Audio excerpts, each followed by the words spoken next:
we will sit together with one of the oldest and most tender truths that human beings have ever discovered. It is a truth the ancient Buddhist teachers spoke about with great care and compassion, and it is this: that all things change. Before we begin, feel free to share what time it is and where you're listening from. Everything we see, everything we touch, everything we love, everything we fear, it is all moving, all the time. Like a river that never pauses, like clouds crossing a wide sky. This may sound simple, and in many ways, it is. But there is a depth to this truth that can take a lifetime to fully feel. And within it, there is a peace that many of us have been searching for without quite knowing where to look.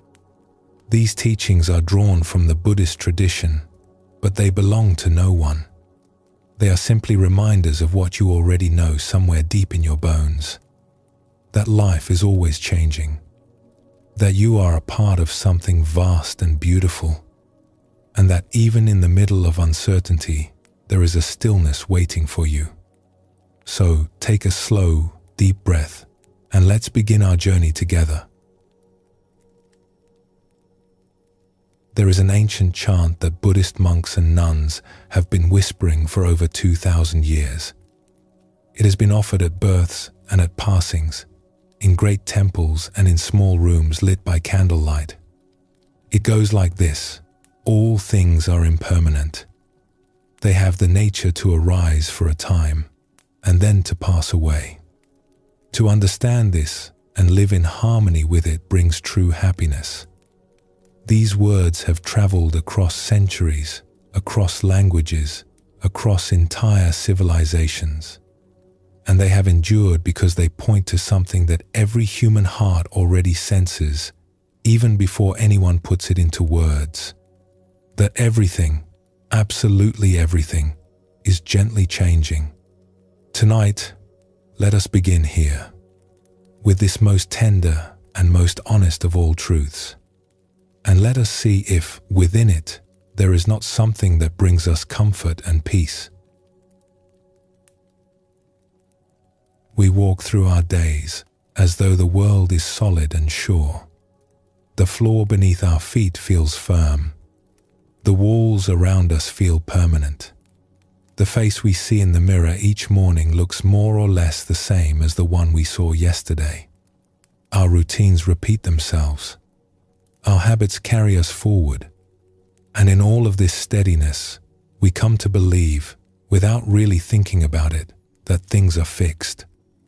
That life is a kind of structure built from things that stay, and there is comfort in that belief. Of course there is. We need some sense of ground beneath us just to move through the day. But the ancient teachers noticed something. They noticed it not through theory or argument, but through the simple, patient act of sitting still and paying attention.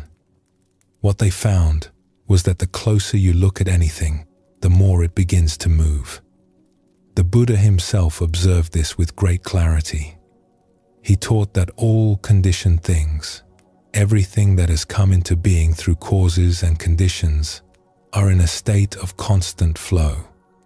Not a single thing remains the same from one moment to the next. He called this anicca, the Pali word for impermanence, and he placed it at the very heart of his teaching because he saw that our deepest suffering often comes from wanting things to hold still in a world that simply cannot. This is not a difficult truth to understand with the mind. Most of us would nod and say, yes, of course, things change. But to feel it, truly feel it, in the body and the heart, that is something else entirely. That is where the real gentleness begins. Let us explore a story, one that may help us see this in a new way. Imagine, for a moment, that you have gone to a small old theater on a quiet evening. The kind of place with worn velvet seats and golden light along the walls. There is a faint smell of something sweet in the air, something old and warm.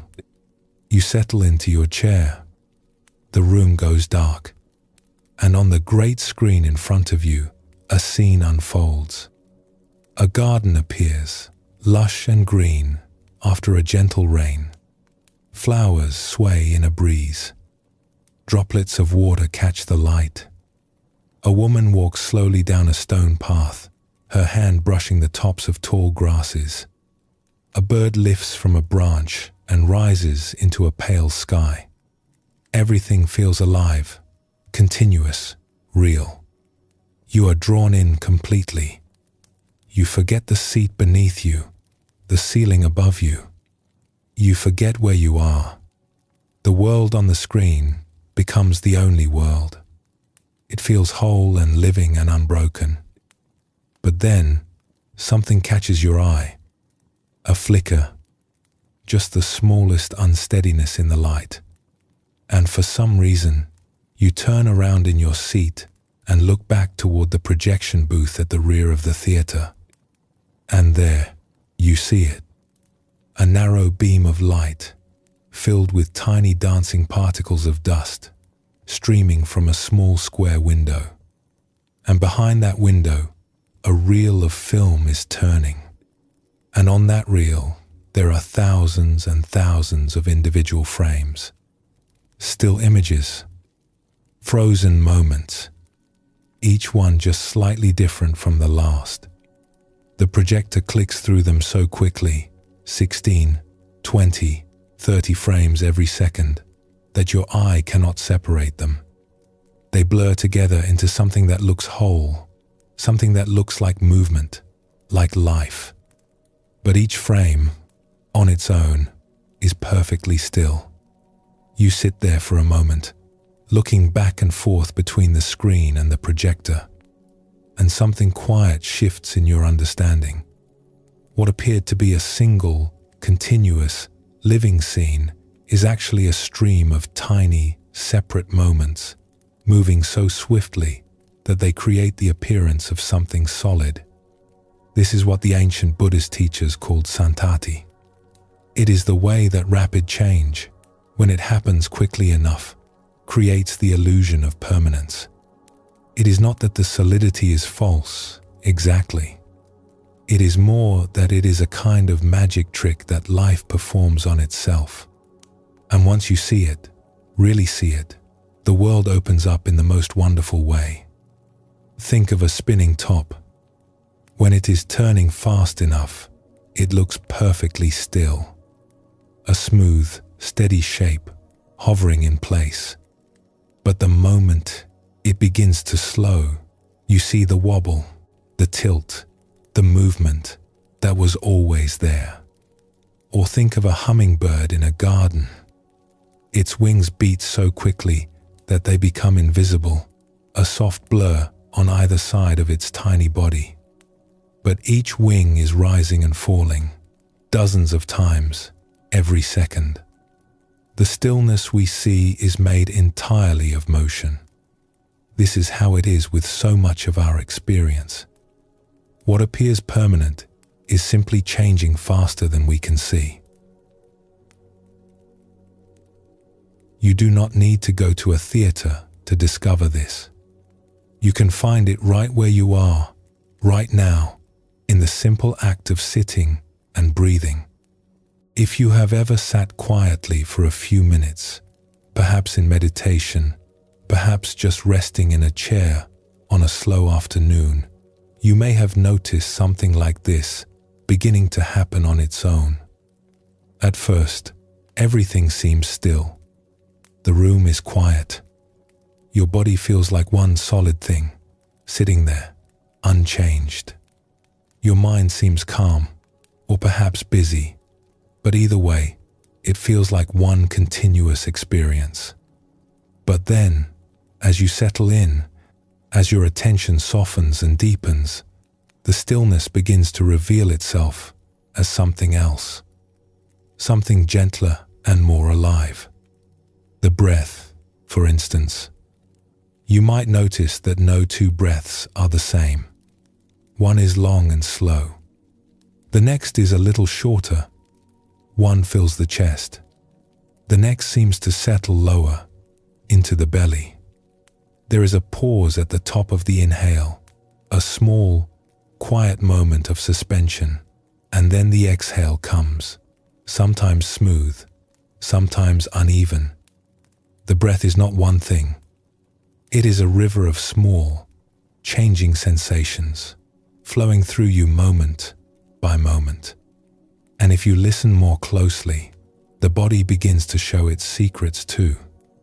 A warmth in the hands, a slight tingling in the feet, a heaviness in the eyelids, a pulse somewhere deep in the belly, a coolness on the skin where a draft passes by.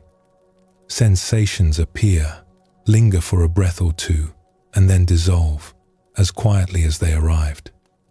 New ones arise in their place. What seemed like a solid, sitting body turns out to be a shimmering field of tiny events, each one arriving and departing like a guest who stays only a moment before moving on. It is as if the body, which seems so still and so familiar, has been humming with quiet life all along. We simply never slowed down enough to hear it. The Buddha described this beautifully. He said that what we call the body is not a single thing, but a gathering of elements: earth, water, fire, wind, solidity, fluidity, warmth, movement. And these elements are themselves always shifting, always rearranging, like patterns in a stream. And then there is the mind. If the body is a river, the mind is a sky full of weather. Sit quietly for even 5 minutes and watch what passes through. A thought about something that happened this morning. A flash of a face you once knew. A snatch of music from somewhere deep in memory. A flicker of worry about tomorrow. A moment of unexpected ease. A strange image that seems to come from nowhere at all. A word. A color. A feeling you cannot quite name. These come and go with astonishing speed. Hundreds and hundreds of them in just a few minutes, if you are really watching. One teacher compared the mind in meditation to sitting beside a quiet road in the countryside and watching the traffic pass. Carts and carriages of every shape and kind, moving in every direction. You do not need to stop them. You do not need to climb aboard any particular one. You do not need to wave any of them down. You simply sit on the grass and watch. And after a while, something surprising happens. You begin to notice that the traffic itself is not a problem. It is simply what the road does. It carries things past. That is its nature. In the same way, the mind carries thoughts past. It carries feelings past. It carries moods and impulses and memories and dreams, one after another, in an endless, gentle procession. And none of them stay. Not a single one. Even the thoughts that feel the most solid, the most important, the most urgent, if you watch them long enough, they soften and dissolve like mist burning off a lake in the morning sun. There is a line from the great Zen teacher who once said, "Thoughts are like clouds in the sky. They come and they go. But the sky is always there." This is not something you need to believe. It is something you can discover for yourself anytime you are willing to sit still and look. And this is perhaps the most beautiful part. When we begin to see that everything is moving, something in us relaxes. There is a fear that many of us carry, often without knowing it, that if we really face the truth of change, it would be too much. That it would be frightening or sad or overwhelming. That the ground would fall away and we would have nothing to hold on to. But what the meditators discovered, and what you may discover for yourself, is that the opposite is true. When we stop fighting the flow, when we stop insisting that things hold still, something opens up inside us. A kind of spaciousness, a kind of relief, like finally setting down a heavy bag you did not realize you were carrying, like stepping outside after a long time indoors and feeling the air on your face for the first time in hours. It turns out that the effort of holding everything in place, the invisible work of trying to keep the world solid and predictable, that effort was exhausting us. And we did not even know it. The river does not need to be stopped. It does not want to be stopped. It only needs to be noticed. And in the noticing, there is a sweetness that is hard to put into words. A feeling of being at home in the flow of things, rather than standing on the bank trying to hold the water back with our hands. The Buddha called this the beginning of wisdom. Not wisdom as something grand or distant, but wisdom as a quiet willingness to see things as they are. To watch the breath change, to feel the body hum with its small, constant movements, to let the thoughts come and go without grasping any of them. This is the first step, and it is available to anyone, at any time, in any place. You do not need to go to a mountaintop or a monastery.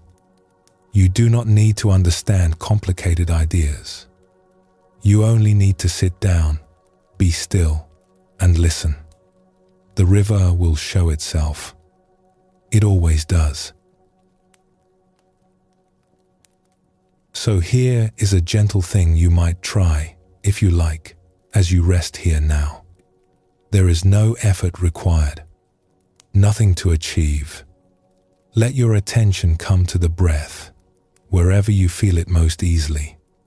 Perhaps at the tip of the nose, where the cool air enters and the warm air leaves. Perhaps in the rise and fall of the chest or the belly.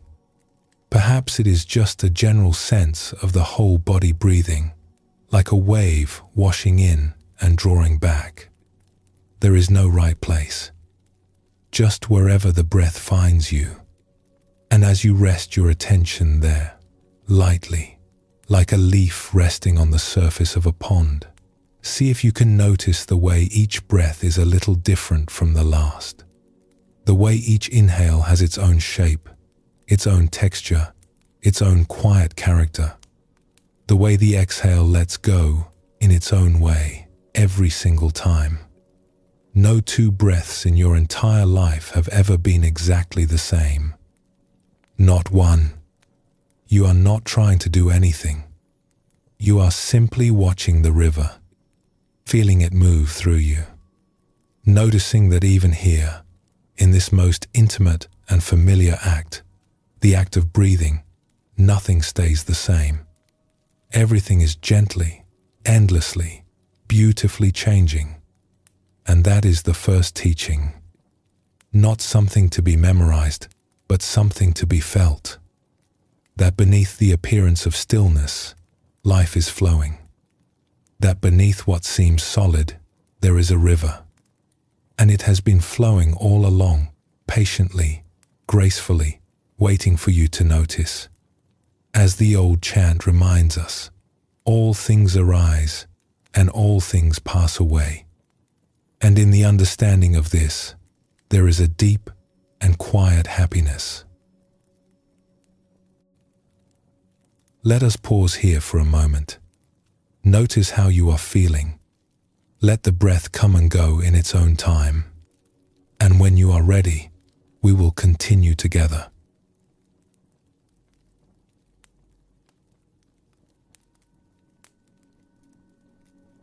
A Zen teacher was once asked by a student, "What is the most important moment?"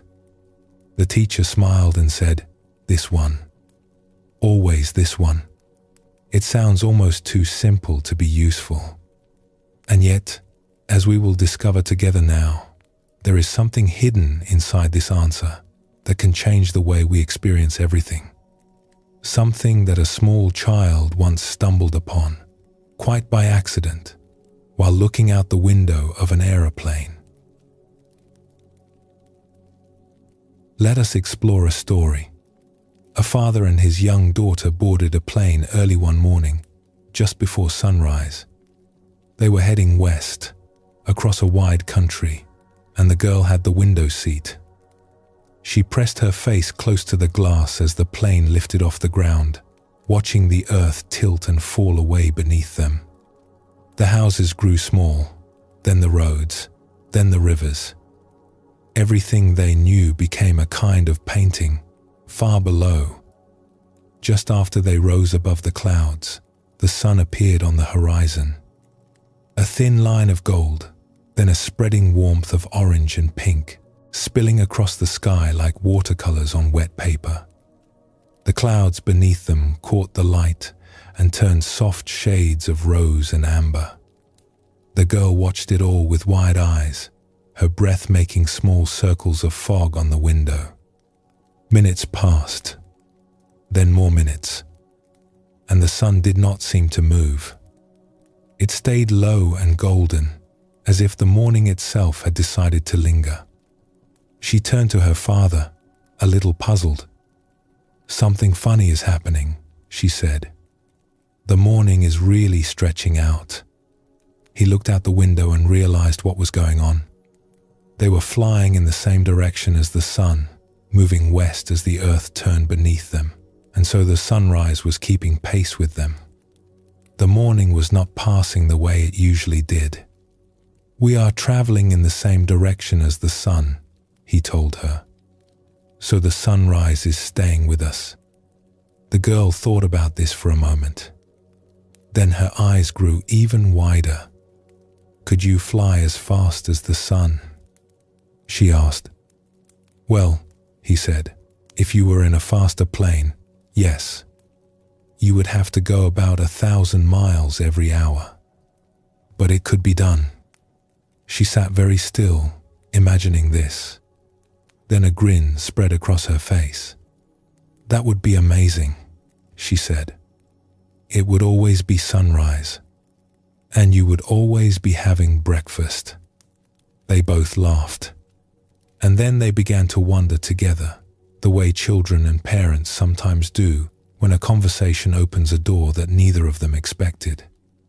"What if you could pick any time of day," the girl said, "and just stay there?" "You mean, what if you chose noon or sunset and just kept flying?" "Yes. What if you picked the time you liked best and you just went around and around the world, and it was always that time?" They sat with this for a while, the two of them, looking out at the golden light that hung on the horizon like a lantern that would not go out. And something quiet and wonderful began to open up between them. A sense of mystery, a feeling that time, this thing we take so completely for granted, is far stranger and more beautiful than we usually allow ourselves to notice. There is a famous teaching in the Buddhist tradition that says, "The past is already gone. The future has not yet come. There is only this moment." Most of us hear something like this and think, "Yes, that makes sense." But we do not often stop to feel the full weight of what it means. Think about it gently, as if you were turning a smooth stone over in your hand. The past. Where is it? You might say, "Well, it happened. It was real." And of course, in one sense, that is true. Things did happen. But where is the past right now? If you search for it, you will find only one thing, a thought, a memory arising in this present moment, a picture in the mind appearing now. The past is not a place you can return to. It is a story your mind is telling, right here, right now. And the future? Where is that? Has anyone ever visited it? Has anyone reached out and touched tomorrow? The future, too, is a thought, an imagination, a picture of something that has not yet happened, appearing in the mind right now. This is what the girl on the plane was brushing up against without knowing it. Flying alongside the sunrise, she had stumbled into one of the great mysteries that the Buddhist teachers have been pointing toward for thousands of years. That all there ever is, all there has ever been, is now. This breath, this sound, this feeling of being alive. The great Zen master Dogen wrote, "If you want to understand all the Buddhas of past, present, and future, then you should know that all things are created by mind alone." He was not being abstract. He was being very practical. He was saying, look at your own experience. Where do the past and future actually live? They live in your thoughts. They live in this moment. Now, why does this matter? Why would the ancient teachers spend so much time pointing at something that sounds so obvious? Because most of our suffering, most of our worry and regret and restlessness lives in a place that does not actually exist. Think of how much time we spend in the past, replaying conversations, wishing we had said something different, missing something that is gone, carrying old hurts like heavy stones in our pockets, worn smooth from all the turning over we do. And think of how much time we spend in the future, worrying about what might happen next week, next month, next year, planning for things that may never arrive, imagining difficulties that have not yet come and may never come, rehearsing arguments that will never take place, bracing ourselves for weather that may turn out to be perfectly fine. If you added up all the hours we spend in these imagined places, these memories and projections, it would be staggering. Most of us spend the great majority of our waking life somewhere other than where we actually are. And the cost of that, though we rarely see it clearly, is that we miss the life that is right in front of us. We miss the quality of the light. We miss the sound of the wind. We miss the face of the person sitting across from us. The Buddha observed this tendency with great compassion. He said, "Do not dwell in the past. Do not dream of the future. Concentrate the mind on the present moment." Not because the past and future are unimportant, but because they are not where we are. They are thoughts passing through. And when we mistake them for reality, we miss the only thing that is actually here. That girl on the plane, in her innocent wondering, had found something real. She was right there, in the golden light, fully present, fully alive, not thinking about what had happened that morning or what would happen when they landed. Just there, in the stretch of a sunrise that seemed to last forever. There is a beautiful quality to moments like that. We have all had them, even if we did not have words for what was happening. A moment when you were walking somewhere familiar, and the light fell in a way you had never noticed before, and for just a breath or two, everything seemed to glow. A moment when you were standing in a garden, and a breeze carried a scent you recognized from childhood, and suddenly you were completely, entirely here. A moment when you were sitting with someone you love, and no one was speaking, and the silence felt not empty, but full of something you could not name but could absolutely feel. A warmth, a tenderness, a sense that nothing was missing. In the Zen tradition, these are sometimes called moments of just this cup of tea, warm between your hands, just this step on the path, the ground firm beneath your foot. Just this breath of cool air filling your chest. Nothing added, nothing subtracted, nothing to fix or improve or figure out. Just what is, exactly as it is. And what is remarkable is that these moments are not rare. They are available all the time. It is our attention that is rare. Our willingness to actually be where we are, rather than racing ahead to the next thing, or looking back over our shoulder at the last thing. A Buddhist nun who lived in a small temple in the mountains was once asked what she considered the most valuable possession a person could have. She thought for a long moment and then said, "Attention. Gentle, unhurried attention. If you have that, you have everything." This is connected, in a quiet way, to what we explored a little while ago about the nature of change. Because when we truly arrive in the present moment, we discover that change is not something that happens to us from the outside. It is what the present moment is made of. Each moment arises, fresh and new and unlike any moment before it. And then it passes, softly, making room for the next. Like waves on a calm sea. Like the sunrise that kept pace with that little plane, always arriving, always just beginning. The philosopher and poet who wrote the great works of Chinese wisdom put it this way in the Tao Te Ching: life is a series of natural and spontaneous changes. Do not resist them. That only creates sorrow. Let things flow naturally forward in whatever way they like. This is not a teaching about giving up or being passive. It is a teaching about being here, fully here, meeting each moment as it comes, the way you might greet a friend at the door, with warmth, with openness, without needing to know in advance exactly what they are going to say. There is a small but meaningful detail in the airplane story that is easy to overlook. The father and daughter were not meditating. They were not trying to have a spiritual experience. They were just sitting together on a plane, looking out a window and talking. And yet something opened up between them. Something real and mysterious and gentle.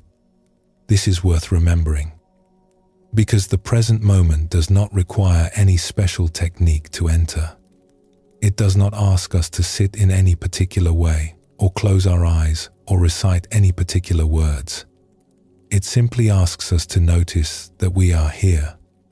Right now, for instance, wherever you are resting, whatever position your body has found, the sounds around you, the temperature of the air on your skin, the feeling of your own weight, held and supported.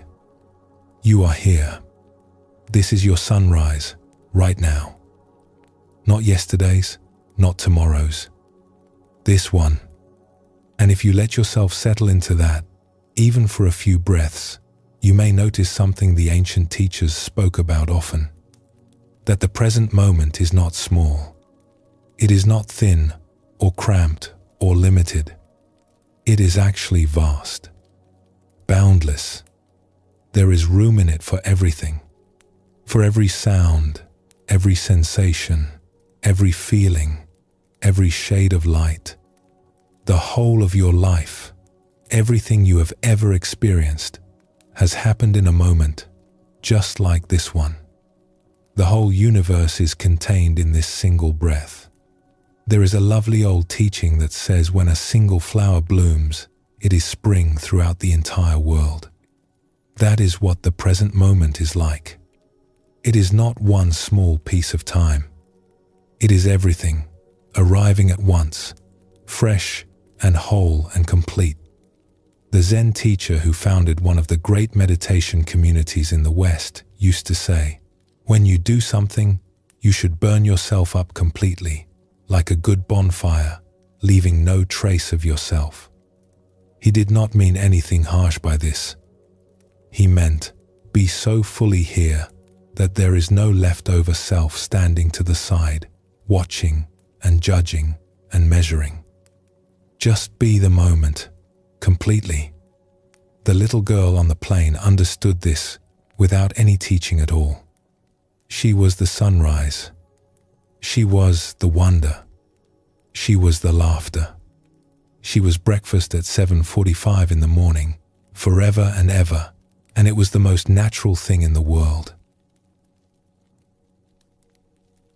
So as we rest here together, let us take just a moment to appreciate what a strange and wonderful thing it is to be alive right now.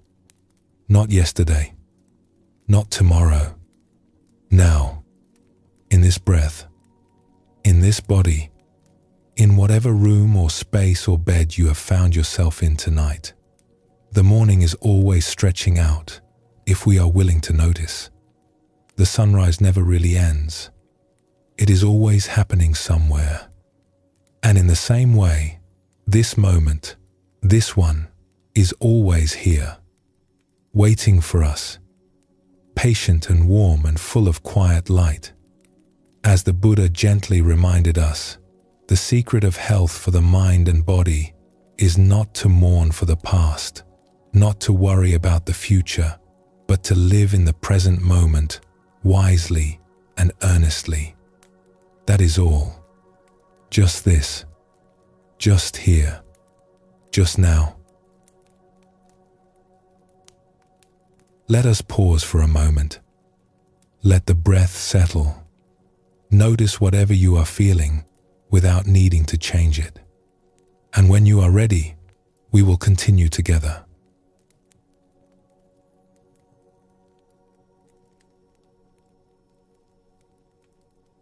There is a saying from an old indigenous tradition that goes like this: "Sometimes I go about pitying myself, and all the while I am being carried by great winds across the sky." Let that settle for a moment. Sometimes I go about pitying myself, and all the while I am being carried by great winds across the sky. It is such an honest thing to say, because we do we not? We go about pitying ourselves. We feel small and worried and unsure. We wonder how we will manage. We tighten up, clench our hands, brace for what might come next. And all the while, something enormous and unseen is holding us up. Something we did not ask for and cannot control. Something that has been carrying us since the very beginning. In the Buddhist tradition, there is a word for this kind of trust. It is called saddha, and it does not mean blind faith or believing in something you cannot see. It means something closer to confidence, a quiet, grounded confidence in the life that is already moving through you, in the breath that breathes itself, in the heart that beats without being asked, in the mysterious intelligence of a body that knows how to heal a wound, digest a meal, and grow a child, all without a single conscious instruction. Tonight, let us rest in that, in the possibility that we are held far more than we know. Let us begin with a story about a grandfather. He was an old man who had spent his whole life in a rural valley, farming the same land his family had farmed for generations. He knew every hill, every stream, every stand of trees on that property. He had watched the seasons turn there more times than he could count. But there was one thing he had never done. He had never flown in an airplane. His grandchildren decided to change that. For his birthday, they arranged a ride in a small plane at a little airfield not far from the farm. It was a single-engine aircraft, the kind with wide wings and a propeller that sputters to life with a cough and a roar. The old man was nervous. You could see it in the way he gripped the edge of the cockpit as they helped him in. His knuckles were white. His jaw was set, but he did not say no. He climbed in, buckled the belt across his lap, and nodded to the pilot. The plane taxied down the grass strip, bounced twice, and then lifted into the air. The old man's stomach dropped for a moment, and his hand found the edge of the seat. But then something happened. The valley he had known his whole life began to unfold below him in a way he had never imagined. There was his farmhouse, small as a toy, with its grey roof and the washing line out back. There was the creek where he used to fish as a boy, winding like a silver thread through the green fields. There was the old stone wall he had built with his father, stretching along the hillside like a sentence written in rock. There were the mountains he had always seen from below, now spread out around him like the rim of a great bowl, soft and blue in the distance. Everything he had known from the ground was transformed. The same land, the same life, but seen from a place he had never been. It was, in its own quiet way, a kind of revelation. They flew for nearly an hour, over ridges he had hiked and fields he had planted and roads he had driven 1,000 times. All of it made new by this single change of view. All of it familiar and strange and beautiful at the same time. When the plane touched down again, his grandchildren were waiting. They rushed over, excited and eager. "How was it?" they asked. "Was it wonderful?" "It was," he said, nodding slowly. "It was something else." "Were you scared?" He paused, and a sheepish smile crossed his face. "I will tell you the truth," he said. "I was nervous the whole time. I never did fully let my weight down. I never did fully let my weight down." What a beautiful and recognizable thing to say. Because is that not how so many of us move through our lives? We are on the ride. We are in the air. Life is carrying us, showing us extraordinary things. And yet, somewhere deep in our body we are holding on. We are gripping. We are keeping some small part of ourselves pulled up, just in case. As if, by not fully surrendering our weight to the seat, we might somehow protect ourselves from a fall. The Buddha spoke about this gently. He noticed that one of the deepest habits of the human mind is clinging. We cling to what we have. We cling to what we want. We cling to our ideas about how things should go. And this clinging, he taught, is one of the roots of our unease. Not because the things we hold on to are bad, but because the holding itself creates a kind of tension, a tightness, a subtle exhaustion that runs through everything we do. And letting go, which sounds so simple when we say it, is actually one of the bravest things a person can do. Because it means trusting that the air beneath the wings is enough, that the ride will hold, that we do not have to keep ourselves aloft by the strength of our own worry. There is another story that paints this trust in a different color. It takes place not in the countryside, but in a great, busy city. Imagine someone who has lived in such a city for many years. A crowded place, full of noise and rush and strangers. The kind of place where people walk quickly, eyes ahead, earphones in, rarely looking at one another. And yet, over all those years, something kept happening. Small, ordinary, almost invisible moments of kindness. The kind that never make the news. The kind that no one writes down. This person would be walking down the street, perhaps hurrying to get somewhere, mind full of plans and worries, and drop something. A letter. Some coins spilling from a pocket. A book slipping from under an arm. A set of keys clattering to the pavement. And someone, a complete stranger, would call out from behind. "Excuse me, you dropped something." And the person would turn back, surprised, and pick it up. And the stranger would nod or smile briefly and keep walking. No fuss, no expectation. Just a small act of looking out for someone else. It happened again and again over the years. In shops and on sidewalks and in crowded train stations. On rainy mornings and hot afternoons and cold winter evenings. Different strangers every time. People of every kind and every age. And each time, the same simple words. You dropped something. One day, after many years of this, the person sat down and wrote a few quiet words about it. Not a grand statement, not a speech, just a simple reflection. Something like, I have lived in this city for a very long time, and all that time I have been dropping things. And all that time, the people of this city have been watching over me.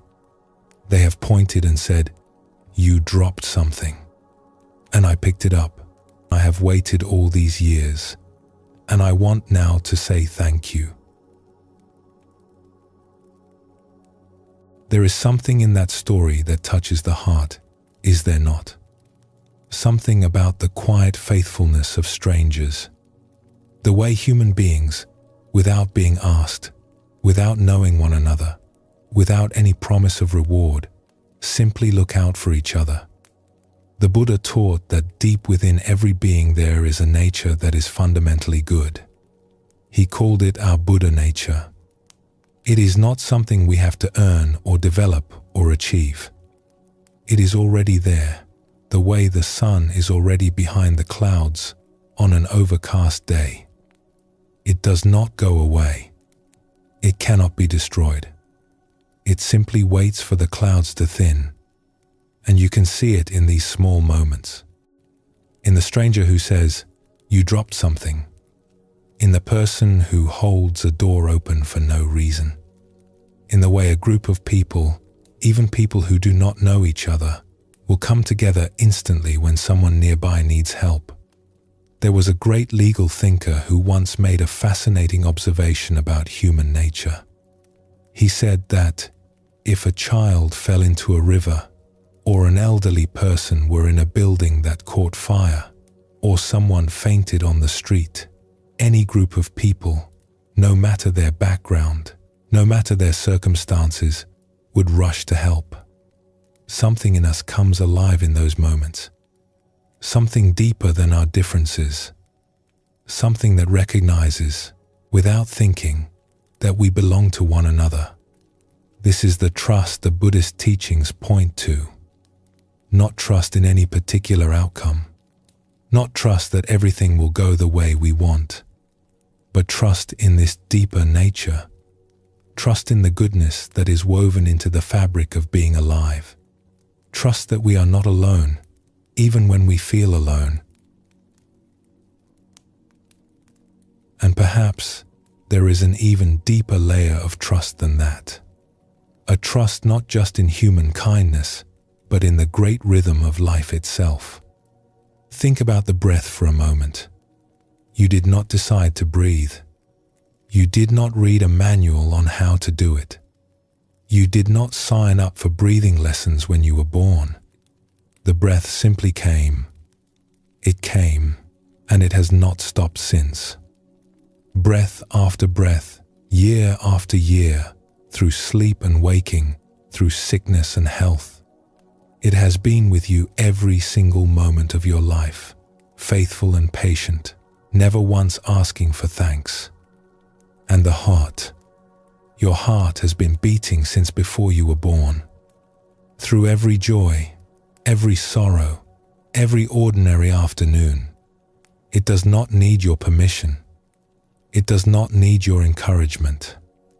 It simply beats, on and on and on, like a quiet drum in a great forest, keeping time with something vast. There is a passage from a beloved poet of the East that speaks to this beautifully. He wrote, in his own way, that nothing in this world is ever alone for a single moment. The fish is held by the wave. The bird is held by the sky.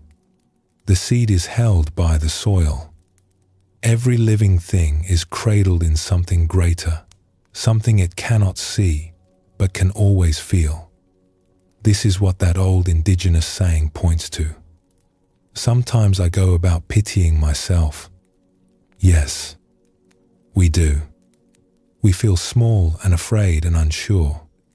But all the while, great winds are carrying us. The breath is breathing us. The heart is beating us. The earth is holding us up. The whole of life is conspiring, gently and patiently, to keep us here. A teacher once told this story to a group of students who were struggling with worry and uncertainty. There was a small bird, he said, who lived on a branch beside a river. Every morning, the bird would look at the river flowing by and think, "What if the water stops? What if there is no more river tomorrow?"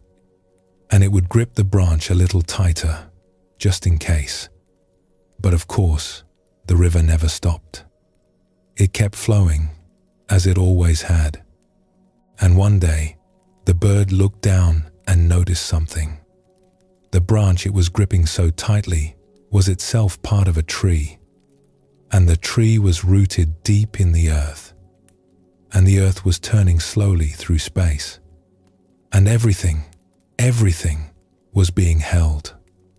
The bird loosened its grip, not because the river was guaranteed, not because the future was certain, but because it realized that holding on so tightly was not what was keeping it safe. What was keeping it safe was something much larger than its own small claws. The invitation here is not to stop caring or stop planning or pretend that life is not sometimes difficult. It is. The winds do blow hard sometimes. The ride does get bumpy. But there is a difference between riding through the bumps with a white-knuckle grip and riding through them with your weight resting fully on the seat. The bumps may be the same. The experience is entirely different. The great Zen teacher Thich Nhat Hanh once said, "Smile, breathe, and go slowly." That is not a teaching about being passive. It is a teaching about trust. Trust that this moment is enough. Trust that you are enough. Trust that the winds beneath you know where they are going, even when you do not. So tonight, as you rest here, you might let yourself feel that. Feel the surface beneath you, holding your weight without being asked. Feel the air entering your lungs without any effort on your part. Feel the gentle rhythm of your own heartbeat, steady and faithful. Notice how much of your life is simply happening, beautifully and reliably, without you having to manage any of it. The blood moves through your veins. The body warms itself. The cells do their quiet, invisible work. All of this, all of it, is being taken care of while you rest. You are being carried. You have always been carried. And the winds have always known where to go. Let us rest here for a moment. Feel whatever you feel. There is nothing to fix and nowhere to be. And whenever you are ready, we will continue on together.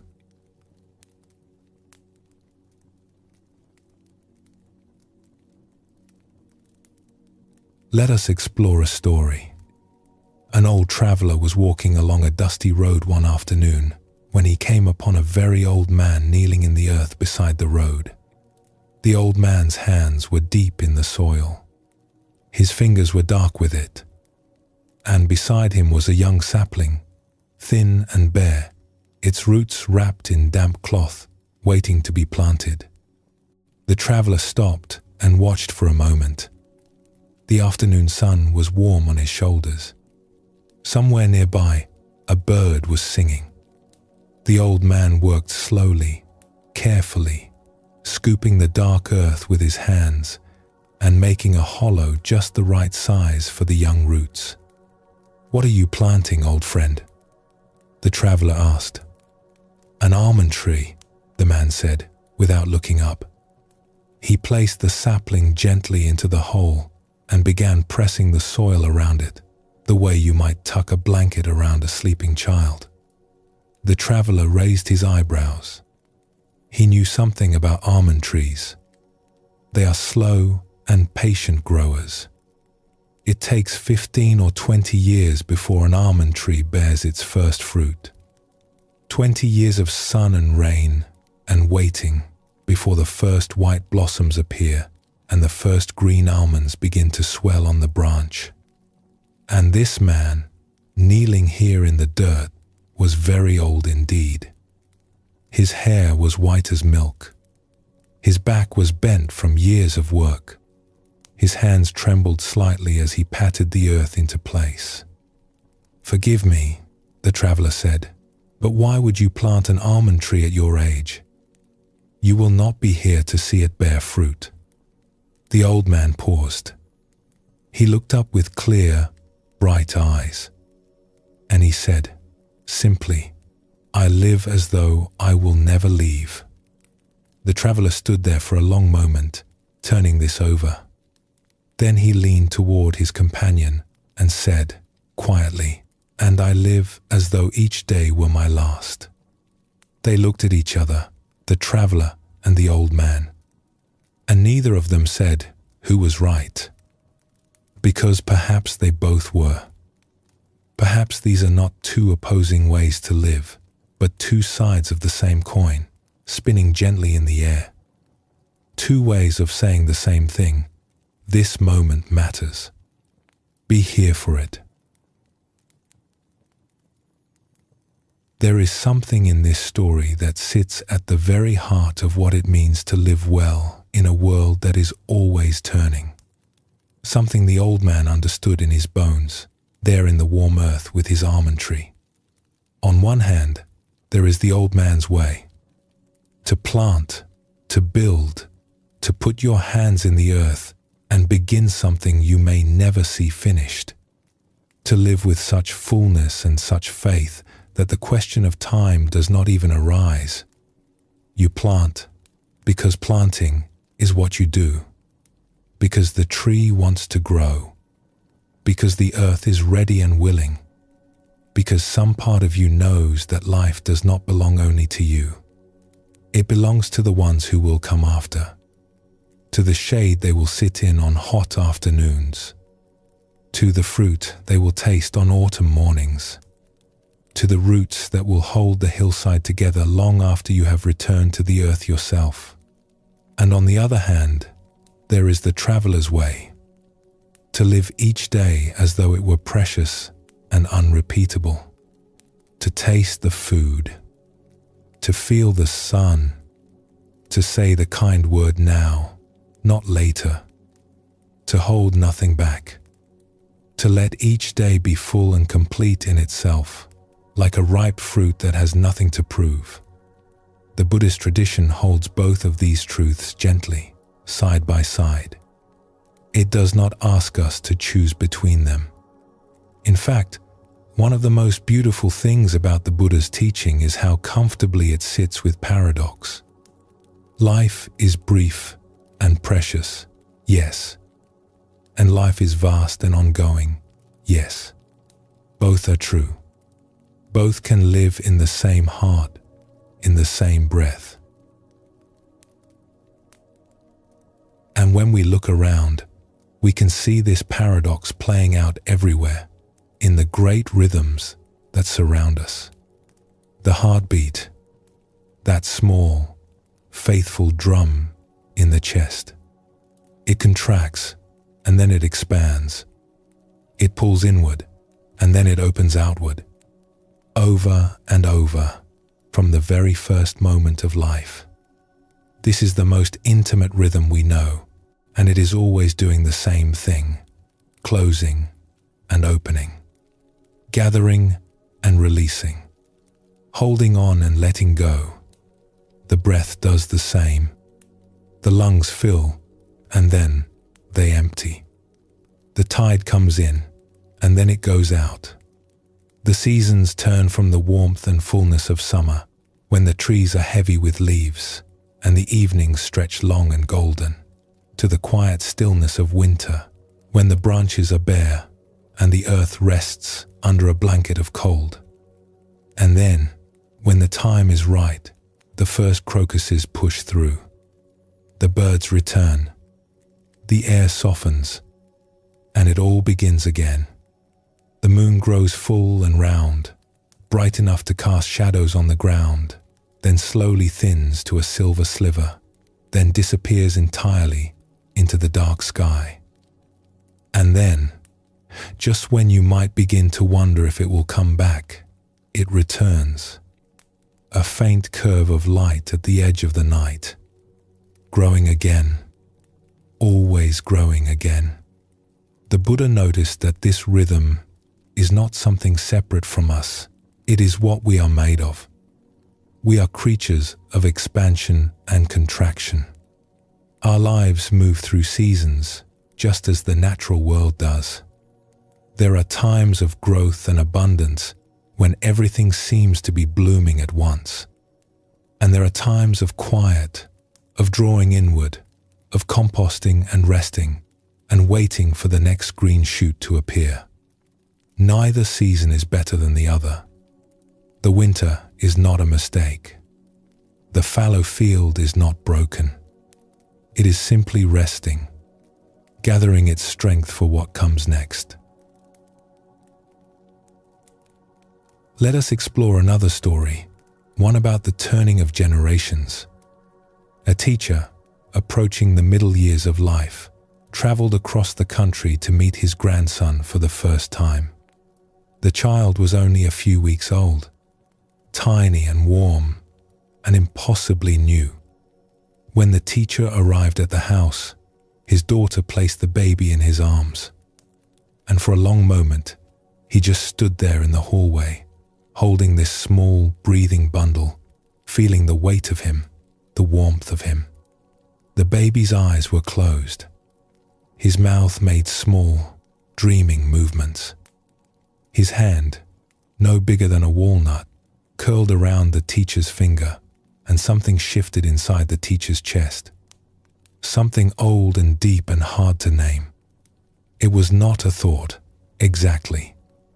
More like a feeling that rose up from somewhere beneath thought. A sense of time folding in on itself, of past and future meeting in this one warm, breathing moment. He had held babies before, of course. He had raised his own children. He remembered the late nights, the early mornings, the gentle rocking in the dark. He remembered how it felt to be young and new to all of it. But this was different. This was the next circle of the wheel. This was life saying, gently and clearly, the story continues. You are part of something that did not begin with you and will not end with you. He looked down at the child's face, so smooth, so unwritten, and he thought about his own face, which had gathered so many lines and stories over the years. And he realized that he was no longer the young man he still sometimes imagined himself to be. He was the grandfather now, the elder, the one who plants the almond tree. And instead of sadness, what he felt was a kind of wonder, a sense of being part of something so much larger than himself. A great wheel turning, generation after generation, each one handing something to the next. Not just genes or possessions, but something harder to name. A kind of tenderness, a kind of hope, a willingness to keep going, to keep planting, to keep placing small, warm lives into the world and trusting that they will find their way. The Buddha once said, as a mother would protect her only child with her life, even so let one cultivate a boundless love towards all beings. Holding that tiny grandson, the teacher understood those words in a new way. Not as instruction, but as description. This is what the heart does when it opens. It protects. It cherishes. It loves without limit. And yet, even as new life arrives, change comes in other ways too. Sometimes quietly, sometimes without warning. In that same season of his life, the teacher received a phone call one afternoon. A member of his family had been in an accident on the road. The details came in pieces. A sudden collision. A car badly damaged. A rush to the hospital. And then, mercifully, the news that she was all right. Shaken and bruised, but whole. She had walked away from something that could have been much worse. The teacher put down the phone and sat very still for a long time. It is a particular kind of quiet, the quiet that comes after a close call. After the phone rings with bad news that turns, at the last moment, into something bearable. The heart is still racing. The hands are still trembling. But somewhere inside, a voice is whispering, "She is okay. It is all right." And in that whisper, there is an enormous gratitude. A gratitude so large it almost hurts. The Buddha taught that life is precious beyond measure. Not because it lasts, but precisely because it does not. Every morning we wake up is a gift that was never guaranteed. Every conversation, every meal, every ordinary afternoon is happening against the backdrop of this truth. And when something reminds us of that, even something frightening, there can be a strange grace in it. A sharpening of the senses, a deepening of love, a quiet vow to waste less time on things that do not matter. Around the same time, the teacher traveled to a retreat he was leading, and a friend he had not seen in many years sent her daughter to attend. The daughter was a young woman now, bright and graceful. The teacher remembered her as a small child, running through a garden, laughing. And now here she was, grown, sitting quietly in a circle of meditators, with a question in her eyes that had not been there before. She had come because she was facing a difficult time in her health. Something uncertain. Something that asked her to be braver than she had ever needed to be before. And she wanted to sit. She wanted to be still. She wanted to listen to whatever the silence might have to teach her. There was a quiet strength in her that the teacher could see, a willingness to meet what was coming with open eyes. The teacher looked at her across the room and felt the full sweep of time passing through that quiet space. The little girl in the garden, chasing butterflies, calling out with delight. The young woman in the meditation hall, sitting upright, her hands folded in her lap, her face calm. The years between them, gone in what felt like a single breath. A whole childhood, a whole becoming, compressed into the space between two heartbeats. The Buddha spoke of this. He said that change comes like the swish of a horse's tail. Quick, sudden. Before you can blink, the landscape has shifted. A baby arrives. A loved one stumbles. A child becomes an adult. And then another day begins, and the wheel turns again. What does all of this ask of us? Perhaps nothing more than what the old man with the almond tree already knew. That we are here to plant, to tend, to show up with our hands in the earth, regardless of what we know about time, regardless of what we know about outcomes. There is a teaching in the Zen tradition that says, sitting quietly, doing nothing, spring comes, and the grass grows by itself. This is not laziness. It is trust. Trust in the rhythm. Trust in the seasons. Trust that life knows how to grow, even when we are not watching, even when we are not trying to make it happen. The almond tree does not hurry. It does not check to see if it is growing fast enough. It does not compare itself to the oak or the willow. It simply reaches its roots down into the dark soil and its branches up into the open sky, and it becomes, slowly and faithfully, what it was always going to become. And perhaps we are not so different. Perhaps our work is not to rush or to force or to figure everything out, but to plant what we can, tend what is in front of us, and trust the turning of the wheel. As the old man said, with dirt on his hands and light in his eyes, I live as though I will never leave. And perhaps that is not a denial of change, but the deepest possible embrace of it. To live so fully in this moment that the question of how many moments remain simply falls away. Like a leaf from a branch, like a breath at the end of a long day. Let us pause here for a moment.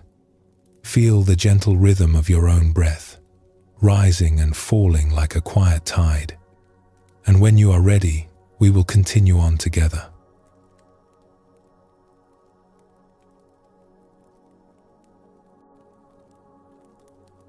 In the middle of a great, ancient city in the east, there stood a monastery. It was enormous. Red roofs rose in tiers against the sky, their edges curved like the wings of birds in flight. Golden statues gleamed in the dim halls. Carved wooden pillars, darkened by centuries of incense smoke, held up vaulted ceilings, painted with scenes of clouds and lotus flowers, and gentle-eyed figures sitting in meditation. It was the kind of place that made you lower your voice the moment you stepped inside. The kind of place where the air itself seemed to hum with something old and calm. And in a small room, at the heart of this vast and beautiful place, a woman sat teaching. She was not a large woman. In fact, she was quite small, elderly, with silver hair pulled back from her face and a smile that arrived easily and stayed. She wore simple robes. Her voice was soft, and when she spoke, people leaned in close to hear, not because she was hard to understand, but because there was something in her stillness that drew people toward her, the way a lantern draws travelers on a dark road. She had been teaching in this way for many years, and because she was known for her wisdom and her kindness, all manner of people came to see her. They came from across the country, and sometimes from far beyond it. They came on foot and by car and by train. Some made journeys of many days just to sit with her for an hour. The stream of visitors was remarkable in its variety. Generals in crisp uniforms came and sat on the floor before her, their medals clinking softly as they settled, their usual authority somehow softened by the quiet of the room. Members of the royal family arrived with attendants and garlands of sweet jasmine, the fragrance filling the corridor long before they appeared. Politicians came between meetings, their phones silenced for once, their carefully prepared faces slowly relaxing into something more honest. Artists came carrying questions about beauty and truth, and why their work sometimes felt empty. Farmers came with calloused hands and worries about the rain and the harvest and the future of their families. And alongside all of these, ordinary people came too. Mothers and fathers who were struggling. Young people who felt lost. Elderly people who were tired and looking for some comfort. People who had lost someone they loved. People who had just received good news and did not know what to do with their joy. Each person brought something different. A question, a worry, a hope, a grief. Some brought offerings of fruit and flowers. Some brought only their silence. But all of them, every one, came because they had heard that this small woman in the vast monastery had something they needed. Not answers, exactly. Something quieter than that. Something closer to peace. And what was remarkable was this: she received them all. one after another, hour after hour, day after day. And she never seemed overwhelmed. She never seemed hurried or distracted or drained. Each person who sat before her received her full, warm, unhurried attention, as though they were the only person in the world. A visiting teacher once watched this for several days. He watched the stream of visitors arrive and depart. He watched the woman sit in her small room, calm as a stone in a riverbed, while the water of the world flowed around her and over her and past her. And finally, he could not help himself. He had to ask, "How do you do it?" He said, "How can you sit here, day after day, with all of these people? The royalty, the politicians, the generals, the grieving, the confused, the joyful. Everyone wants something from you. Everyone brings their heaviest burdens and lays them at your feet. How do you remain so peaceful?" She looked at him with gentle amusement, the way a grandmother might look at a child who has asked why the sky is blue. "I do not think about it too much," she said. "I just try to be with whoever is here now. And everything seems to follow from that. That was all. I just try to be with whoever is here now." There is a teaching hidden inside that simple sentence. A teaching that the Buddhist tradition has been offering for a very long time, but that is easy to overlook because of how quietly it arrives. The teaching is this: peace is not something you find by going somewhere else. It is not waiting for you at the end of a long journey, or on top of a distant mountain, or at the bottom of a difficult achievement. Peace is what you find when you stop going somewhere else and simply arrive where you already are. The woman in the monastery had not escaped the world. The world was pouring through her door every single day. Generals and grieving mothers and restless politicians. The full, messy, complicated, beautiful human parade. But she was not trying to manage it, or solve it, or resist it, or wish it were different. She was simply there, present, available, like a deep well that does not run dry no matter how many people come to draw water from it. The Buddha himself spoke about this quality. He called it samadhi, which is sometimes translated as concentration, but which really means something more like collected stillness. A gathering of the attention into one place, one moment. Not a tense, forced focus, but a relaxed, open settling. The way a bird settles onto a branch. The way snow settles onto a field. Naturally, gently, without effort. One of the great leaders and peacemakers of the modern age, a man who helped guide the early years of the United Nations, wrote something beautiful about this kind of inner stillness.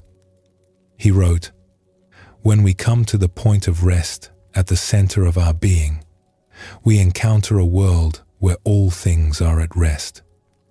And then a tree becomes a mystery, a cloud, a revelation, and each person we meet, an unexplored universe. Let that settle in for a moment. When we come to the point of rest at the center of our being, we encounter a world where all things are at rest." This is not a poetic exaggeration. It is a description of something real, something you may have tasted in your own life. Have you ever had one of those moments when everything suddenly seemed vivid? When the colors were brighter, the edges sharper, the sounds clearer. When the face of someone you have known for years suddenly looked new, as though you were seeing them truly for the first time.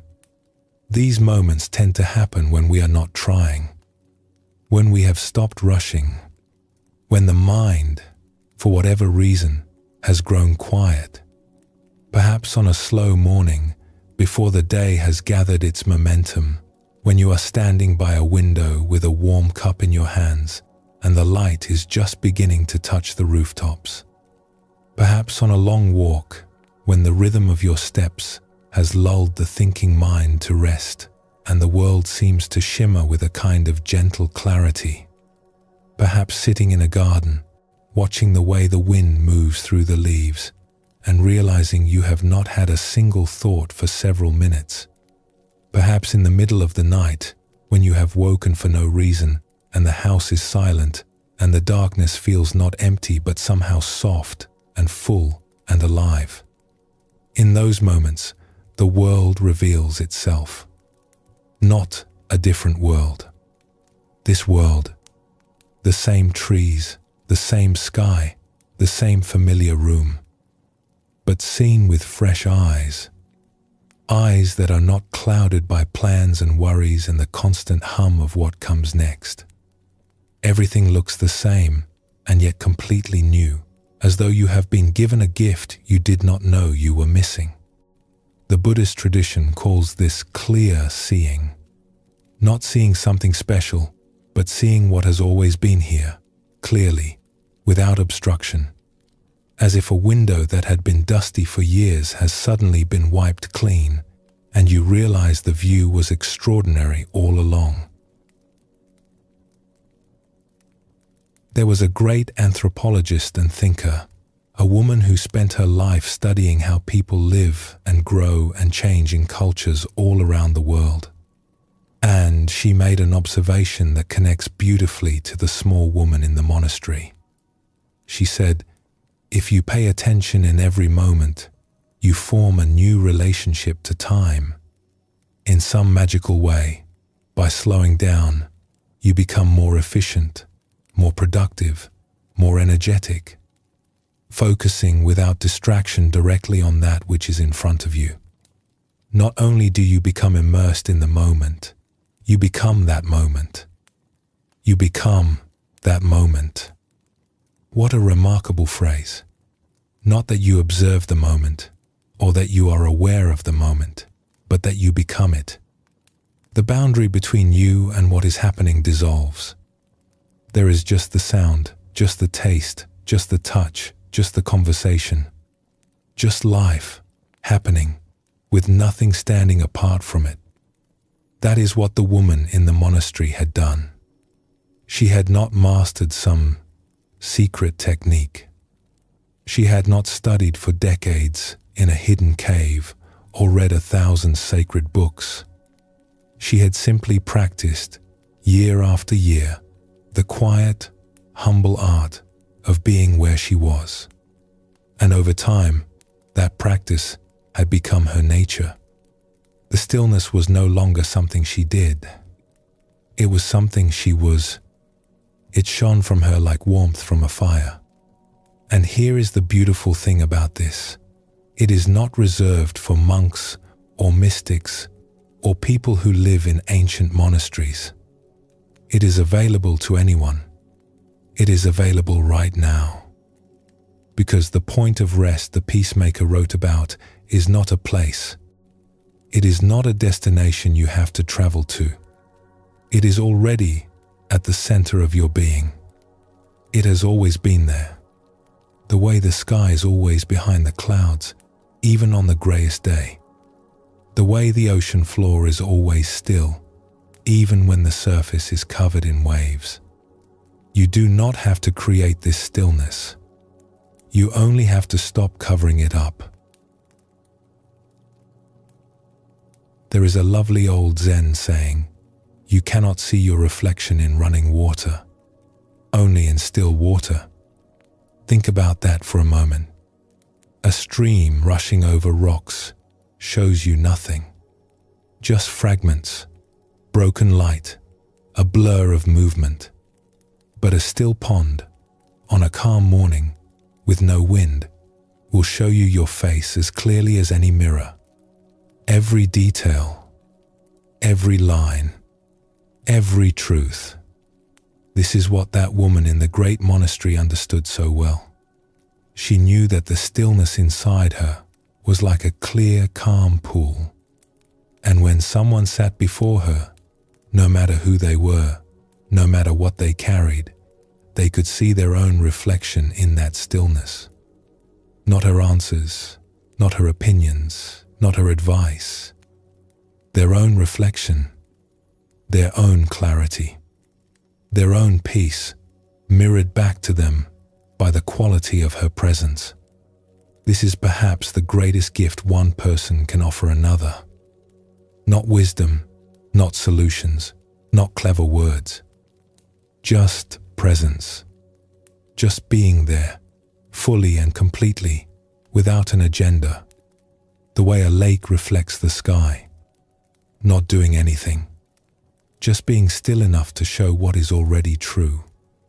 The Buddha, near the end of his life, was asked by a beloved student what the most essential teaching was. And he said, simply, be a lamp unto yourself, not unto me, not unto any teacher or book or tradition, unto yourself. Find the light that is already within you. Be still enough to see it, and then trust it. This is what the woman in the monastery did every day for all those years. She sat still. She trusted the light within her. And one by one, the people who came to see her discovered that same light within themselves. So as we rest here together, let us take a small moment to appreciate the simplicity of all this. Not to strive for some grand inner achievement. Not to try to be more peaceful than we are. Just to notice, quietly, that there is a place inside you that is already still, already at rest, already home. It does not matter how busy the day has been. It does not matter how many thoughts are still circling, how many worries have not yet been set down. Beneath all of that, like the floor of a deep, clear lake, there is a stillness that has never been disturbed. It was there when you were a child, lying on the grass, looking up at the clouds. It is here now, in this breath, in this body, and it will be here tomorrow, no matter what the day brings. The woman in the monastery knew this, and when she said, "I just try to be with whoever is here now," she was sharing the simplest and most profound truth she had found in all her years of living and teaching and sitting still. That you do not need to go anywhere to find peace. You only need to be fully where you are, and everything, gently and naturally, follows from that. Let us pause here. Let whatever you are feeling settle in its own time, and when you are ready, we will continue on together.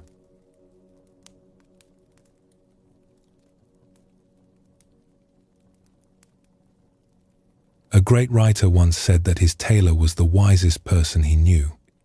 Not his professor, not his priest, not his doctor, his tailor. Why? Because every time the tailor came to see him, the tailor took new measurements. He never assumed that last year's numbers would still be true. He never said, "Oh, I already know your size." He simply brought his tape and his pins and his quiet concentration, and he measured the man as he was now. Today, this body, this shape, this moment, it is such a small thing. And yet, when you think about it, it is something almost none of us do for the people in our lives. We measure someone once, perhaps years ago, and we carry that measurement forward. We decide who they are. We build a picture, and then we hold them to it, sometimes for decades, without ever stopping to check whether it is still true. Our children grow and change, but we still see the awkward teenager, still hear the voice that cracked on certain words, still brace for the arguments that belonged to a different year. Our partners evolve and deepen, but we still respond to the person they were 5 years ago. still expect the same reactions, still tell the same stories about who they are. Our friends surprise us, and we feel confused, almost unsettled, because the surprise does not match the picture we have been carrying around in our pocket, like a worn photograph. We do it to ourselves as well. We carry old measurements of our own hearts. I am the kind of person who cannot do that. I always react this way. I will never be good at that. These are old tape measures, stretched and faded, that we keep pulling out and laying across our lives as though they still tell the truth. What if we could be more like the tailor?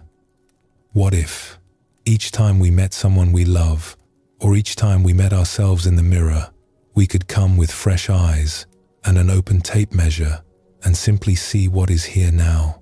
What might we discover? This is really a teaching about habits, about the patterns we build over time, the grooves we wear into the path of our thinking, until the grooves become so deep that we forget there ever was a path at all. The Buddhist tradition has a great deal to say about habits. In fact, one of the things that surprises people most when they first sit quietly in meditation is just how strong their habits are. You sit down, you close your eyes, you take a breath, and you intend to simply be still and present. Just here, just now. How hard can it be? And within seconds, the mind is off. Planning dinner, replaying a conversation from this morning, worrying about something next week, composing a letter you will never actually send, humming a song you heard 3 days ago and cannot seem to shake, remembering something embarrassing you said at a party years ago. On and on it goes, like a puppy that has been let off the leash in an open field. It is not a failure. It is simply what habits do. They run. They have been running for a long time, and they are very good at it. The Buddha compared the untrained mind to a wild horse or to a monkey swinging from branch to branch.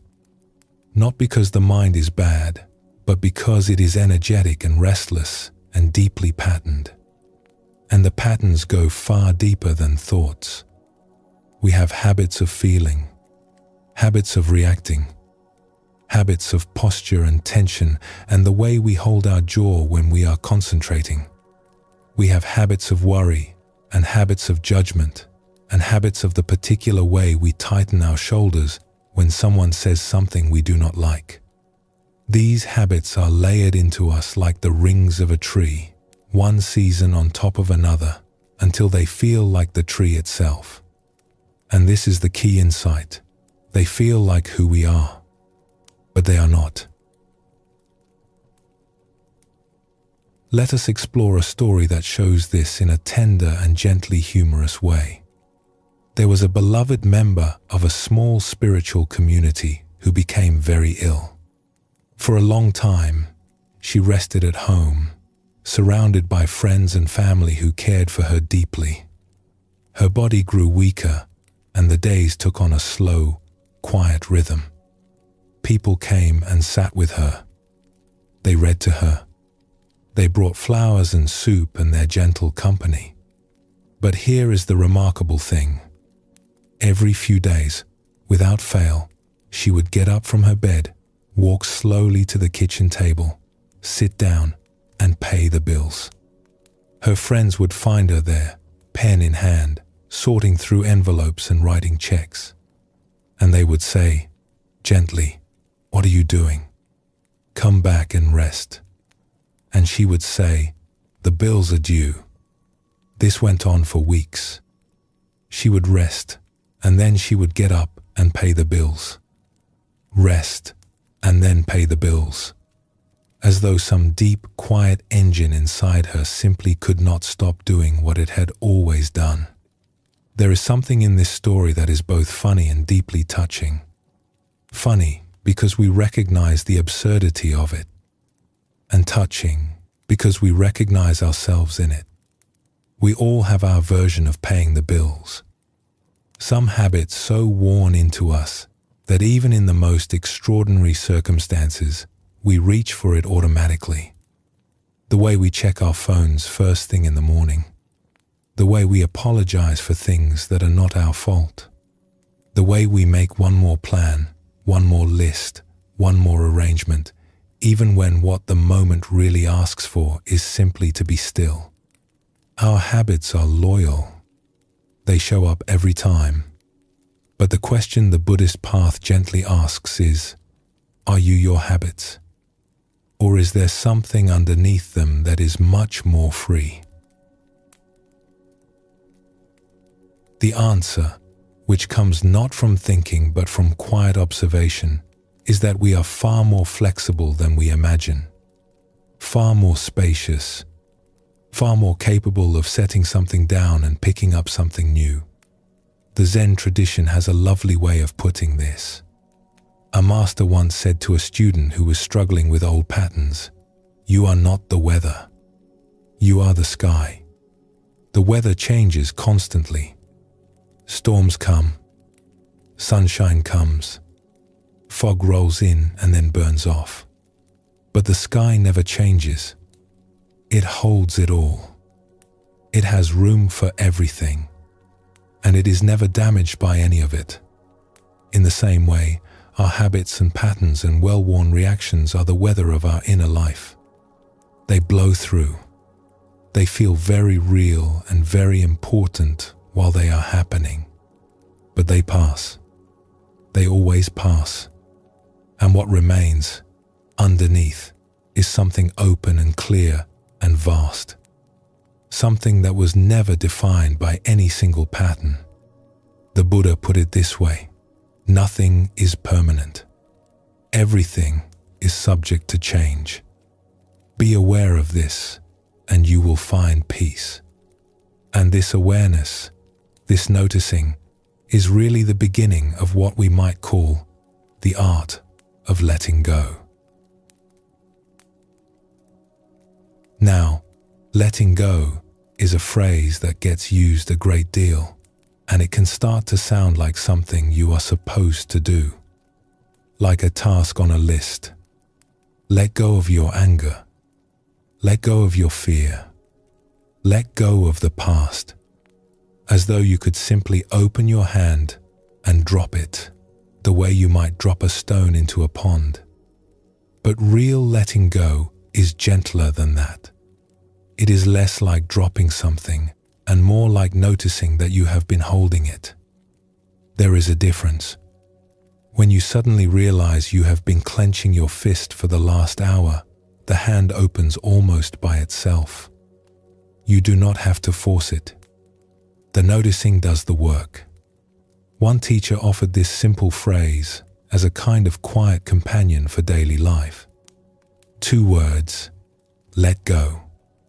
Not as a command, not as pressure, just as a gentle reminder, something to whisper to yourself in the morning or during a walk or in the middle of a difficult conversation. Let go. Not let go of everything. Just let go of whatever is ready to be released. Whatever your hands are tired of holding. A breath in. Let. A breath out. Go. That is all.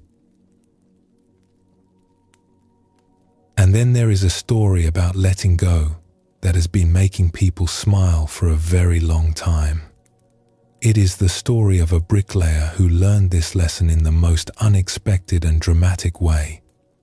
This fellow was a hard-working man, careful and practical in all things. One day, he was working alone on the roof of a tall building, and when he finished the job, he found that he had a great many leftover bricks. Rather than carry them down by hand, which would have taken many trips, he decided to lower them to the ground in a barrel, using a rope and pulley attached to the side of the building. So he secured the rope at the bottom, climbed back up to the roof, loaded all the bricks into the barrel, and then went back down to the ground to lower it. He untied the rope and held on tight.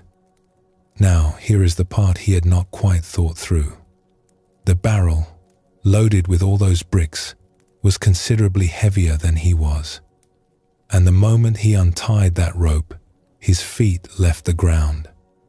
Up he went, rising quickly along the side of the building, hands burning on the rope, the wind in his ears, while the barrel of bricks descended at the same speed in the other direction. It must have been quite a sight from the street below. Somewhere around the middle of the building, the two of them met. The barrel going down, the man going up. This was, as you might imagine, an uncomfortable encounter. Shaken but still clinging to the rope, because what else could he do? The man continued upward until he reached the pulley at the very top. There he held on for all he was worth, his knuckles white, his hat long gone. Meanwhile, far below, the barrel hit the ground with a tremendous thump, and the bottom broke clean open. All the bricks tumbled out and scattered across the ground. Now the barrel was empty and very light, and the man, still holding the rope up at the top, was very much not light at all. So down he came, just as quickly as he had gone up, and the empty barrel rose cheerfully to meet him once again. They passed each other a second time, somewhere around the middle of the building. Another uncomfortable meeting. He finally reached the ground, bruised and bewildered, and at that point, he said, he finally had the presence of mind to do what he should have done at the very beginning. He let go of the rope. It is a silly story, in its way, but there is a wisdom buried in it that is worth sitting with. How often do we hold on long past the point where holding on is helping us? How often do we grip tighter precisely when the situation is asking us to release? We hold on to old arguments, old grudges, old images of ourselves that no longer fit. We hold onto the rope even as it is dragging us up and down the side of the building, bumping and scraping, because we are afraid of what will happen if we open our hands. And then, when we finally do let go, what happens? We land on the ground. We are where we were always going to be. And the rope, which seems so essential, turns out to have been the very thing causing all the trouble. Either we learn to let go, or life teaches us later. That is how it works. And the beautiful thing is that life is patient. It will offer us the lesson again and again, each time a little more gently, if we are willing to notice. As the Buddha taught, in the end, only three things matter: how much you loved, how gently you lived, and how gracefully you let go of things not meant for you. So perhaps tonight, as you rest here, there is something small you might set down. Not the big things, not the things that feel impossible to release.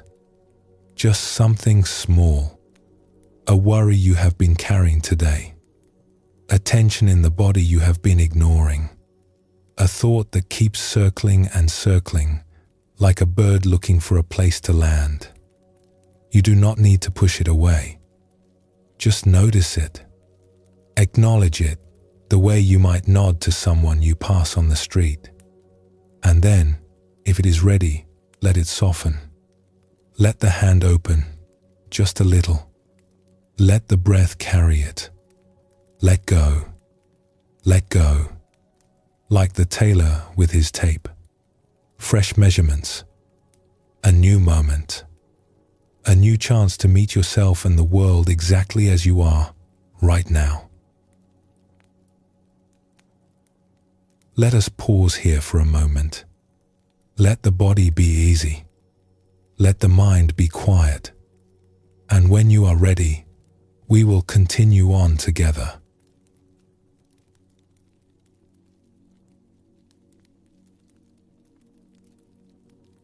When a child sees snow for the first time, something extraordinary happens. They do not think about snow. They do not compare it to the snow they saw last year, because there was no last year with snow. They do not worry about whether the roads will be icy or whether the pipes will freeze. They do not categorize it or explain it or measure it. They simply stand there, mouth open, eyes wide, and they see it. They see the way it falls. Slowly, quietly, each flake turning in the air on its own private journey. They see the way it lands on their sleeve and stays there for a moment, a tiny crystal of impossible delicacy before it vanishes. They feel the cold on their cheeks and the silence it brings, the way snow seems to muffle the whole world, as though someone has draped a soft blanket over everything. This is seeing without knowing. This is experiencing something before the mind has had a chance to wrap it in labels and opinions and old stories. And it is one of the most precious capacities a human being possesses. The Zen tradition has a name for it. They call it beginner's mind. A beloved Zen master, one of the first to bring this tradition to the West, wrote something that has stayed with people for generations. He said, "In the beginner's mind, there are many possibilities. In the expert's mind, there are few." Think about that quietly. In the beginner's mind, there are many possibilities. In the expert's mind, there are few. When we are new to something, everything is alive. Everything is interesting. We ask questions that a seasoned person would never think to ask, because the seasoned person already knows the answers, or thinks they do. We make connections that an expert would overlook, because the expert's mind has already sorted everything into its proper drawer and closed it. The beginner sees the snow. The expert sees frozen precipitation. And what this Zen master was suggesting, gently and with great warmth, is that the whole aim of spiritual practice is to keep this beginner quality alive.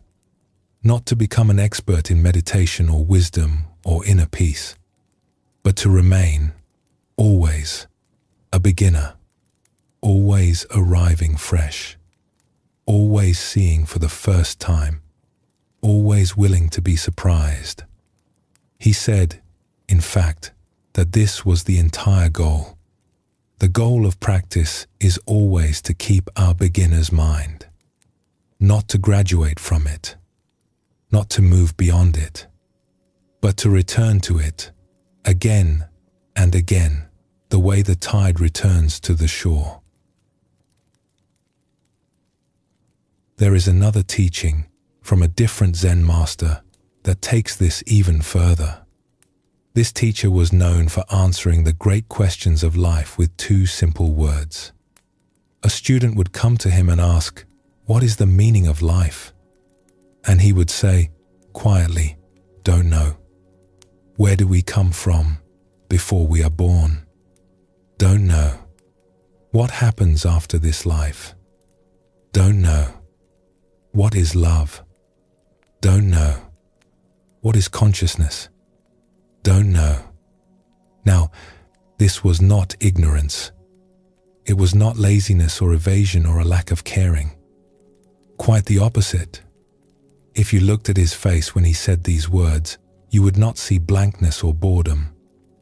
You would see something shining, an aliveness, a warmth, a tenderness, even, as though the not knowing itself were a door he had walked through into some vast and sunlit room that the rest of us were still looking for the key to. He was teaching his students something that goes against almost everything our culture tells us. Our culture says, know the answer.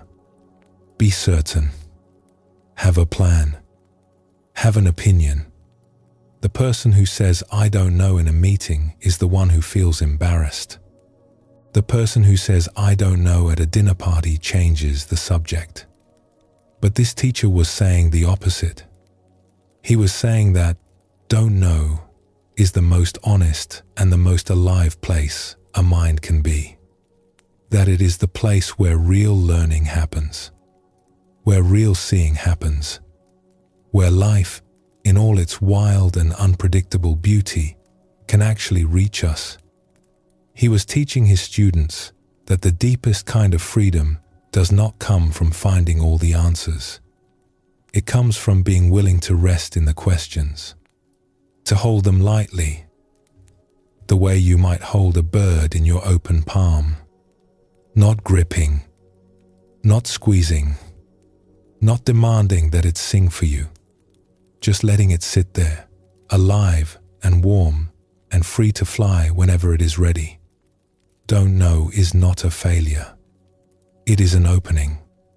It is the mind saying, I am available. I am not full. I am not finished. There is room in me for something new, something I have not imagined yet. The Christian mystics had their own beautiful language for this same experience. They called it the cloud of unknowing. It comes from a small, anonymous book written many centuries ago by a contemplative who understood that the deepest encounters with the sacred do not happen through the intellect. They happen when we are willing to set down what we think we know and step into the cloud, into the soft, quiet, luminous not knowing, into the place where the mind is still and the heart is open and something beyond words can finally reach us. And a modern philosopher and teacher, someone who spent his life exploring the meeting place between Eastern and Western wisdom, called it the wisdom of insecurity. He noticed that most of our anxiety comes from trying to make life secure, trying to pin everything down, trying to know in advance exactly how things will go. We want guarantees. We want promises. We want someone to tell us that everything will be fine and mean it. But life refuses to be pinned down. It is too alive for that. Too creative. Too full of surprises, both tender and startling. And the harder we try to hold it still, the more anxious we become, because we are fighting a battle we can never win. It is like trying to hold water in a clenched fist. The tighter you squeeze, the faster it slips through your fingers. The wisdom, this teacher suggested, is not in finally finding security at last. It is in discovering that we never needed it in the first place. That the insecurity we have been running from, the uncertainty we have been trying to escape, is actually the doorway to something spacious and free. That not knowing where the road leads is not a problem to be solved, but a great, beautiful mystery to be lived. And that the mystery, far from being frightening, is actually where the aliveness is. It is where the juice is. It is where the wonder lives.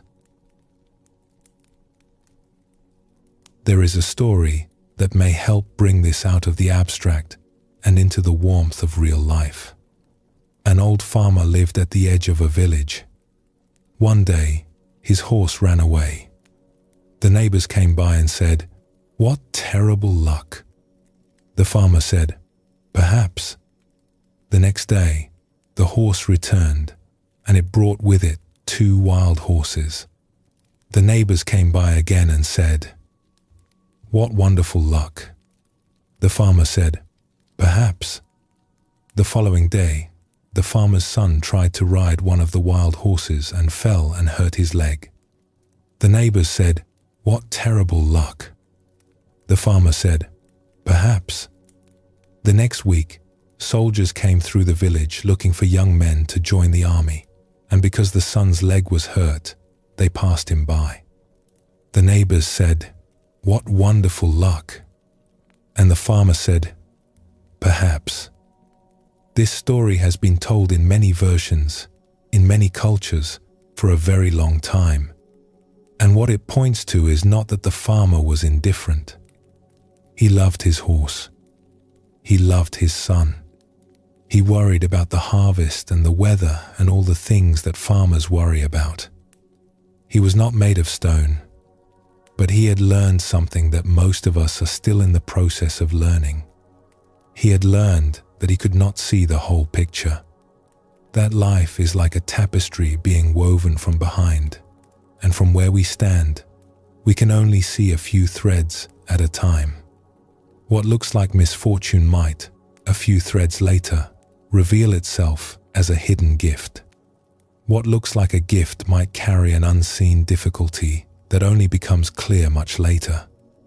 And so the wisest response, in any moment, was not to judge too quickly, not to stamp good or bad on every event as it arrived, but to stay open, to wait, to trust the unfolding, to give life room to show its full design before drawing conclusions.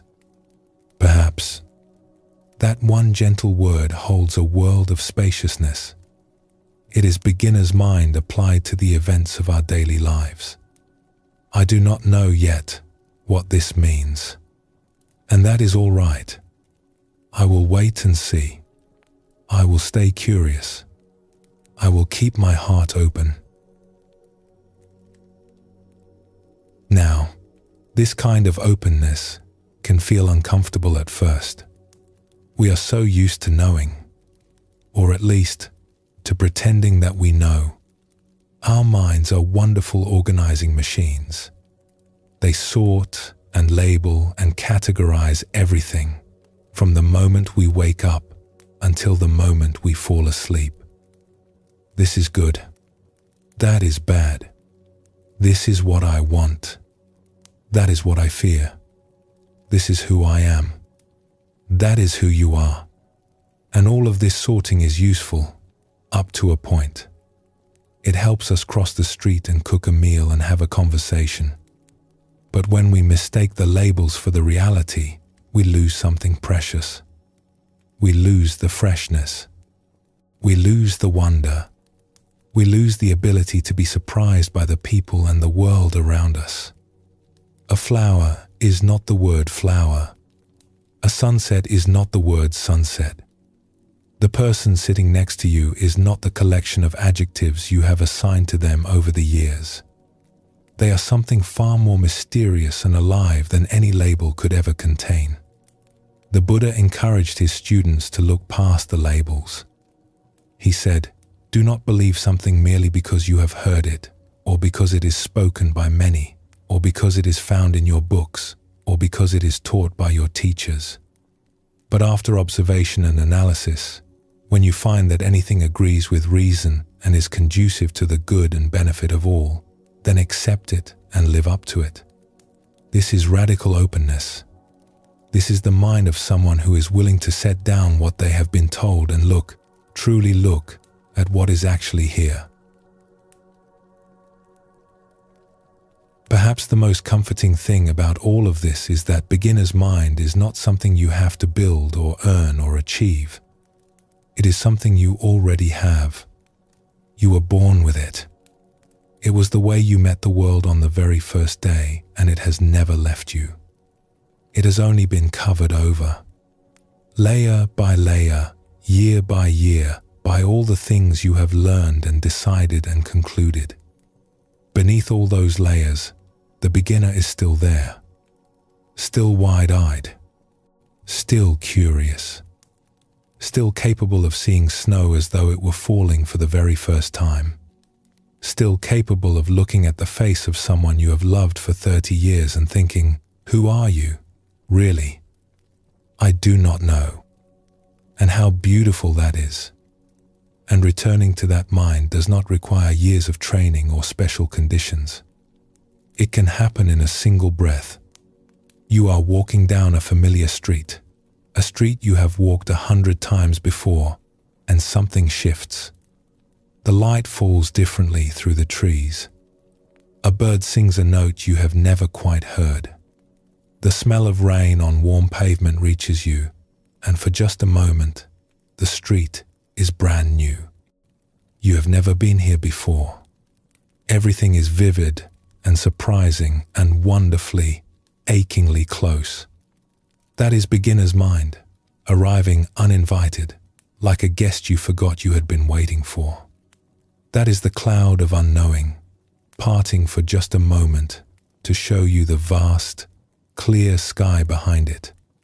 The Zen tradition says, not knowing is most intimate, meaning, when the mind stops pretending it has everything figured out, that is when it is closest to the truth. That is when life can actually touch us, not through our ideas about it, but directly, skin to skin, heart to heart. This moment, meeting this awareness, with nothing in between.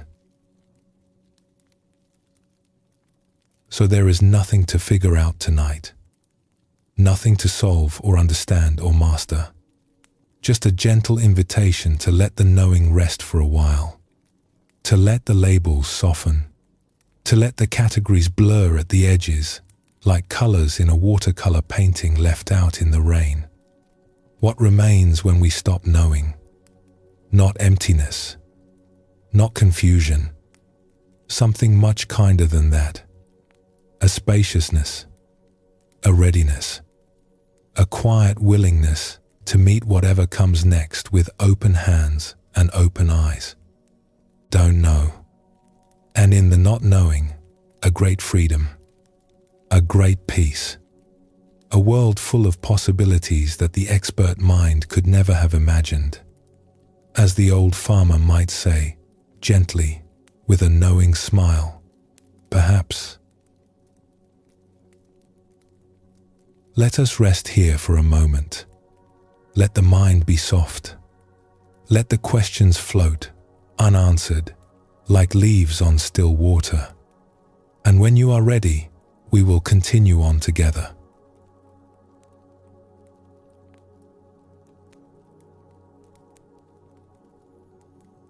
There is an old Buddhist teaching about 8 winds that blow through every human life. They blow through the life of the rich and the poor, the young and the old, the famous and the forgotten. No one is spared. No one is exempt. And they always come in pairs. Pleasure and pain, praise and blame, fame and obscurity, gain and loss. These are the 8 winds. And if you think about it honestly, you will probably recognize that most of your days are spent leaning into one and bracing against the other. We chase pleasure and try to hold it close when it arrives, like cupping a flame with our hands. We avoid pain and flinch when we see it coming, even from a great distance. We long for praise, for someone to say we have done well, and we dread blame, that sinking feeling when someone is disappointed in us. We hope for recognition and fear being overlooked. We work to build and gather and grow, and we lie awake, worrying about what we might lose. You can see it in the smallest things. The way a kind comment from a stranger can lift your whole morning. The way a careless remark can darken an entire afternoon. The way you check to see if someone has responded to your message, and the tiny flutter of pleasure when they have, and the tiny weight of disappointment when they have not. These are the 8 winds, blowing through the most ordinary Tuesday. This is not a flaw. It is simply what it is like to be a human being walking around on this earth with a heart that feels things and a mind that cares. The question the Buddhist path asks is not how to stop the winds from blowing. That is not possible, and it would not even be desirable. A life without any wind at all would be very still and very empty. The question is something gentler and more interesting. How do we find our balance in the middle of them? There is a story about a teacher who had spent many years writing a book. It was a book about the things closest to his heart, the teachings and practices that had shaped his life. He worked on it carefully, over a long time, choosing his words with the kind of attention a gardener gives to a difficult and beautiful plant. When the book was finally published, something unexpected happened. People liked it. Quite a lot. It began to appear on bestseller lists. Friends called to congratulate him. Students told him it had changed their perspective. Letters arrived from strangers in distant places, thanking him for words that had touched them during difficult times. The teacher was pleased. Of course he was. He was a human being with a heart that feels things, just like anyone else. One morning, he walked to a shop near his home to buy the newspaper. He wanted to check whether the book was still on the list. It was a small thing, a quick errand. But as he walked, something caught his attention. A quiet voice inside him, the kind of voice that only speaks when you are paying attention. "Am I attached to this?" the voice asked. He kept walking, and then another voice, warmer and a little amused, answered back, "Of course you are attached. Otherwise, why would you be walking to the shop to buy the newspaper?" He stopped on the sidewalk and smiled. Not a smile of defeat or shame. A smile of recognition. The kind of smile that comes when you catch yourself doing something very human and decide to be kind about it rather than harsh. This is an important moment, because in many traditions, the goal of spiritual life is sometimes presented as a kind of immunity, as though, if we practice long enough, we will stop caring about praise and blame.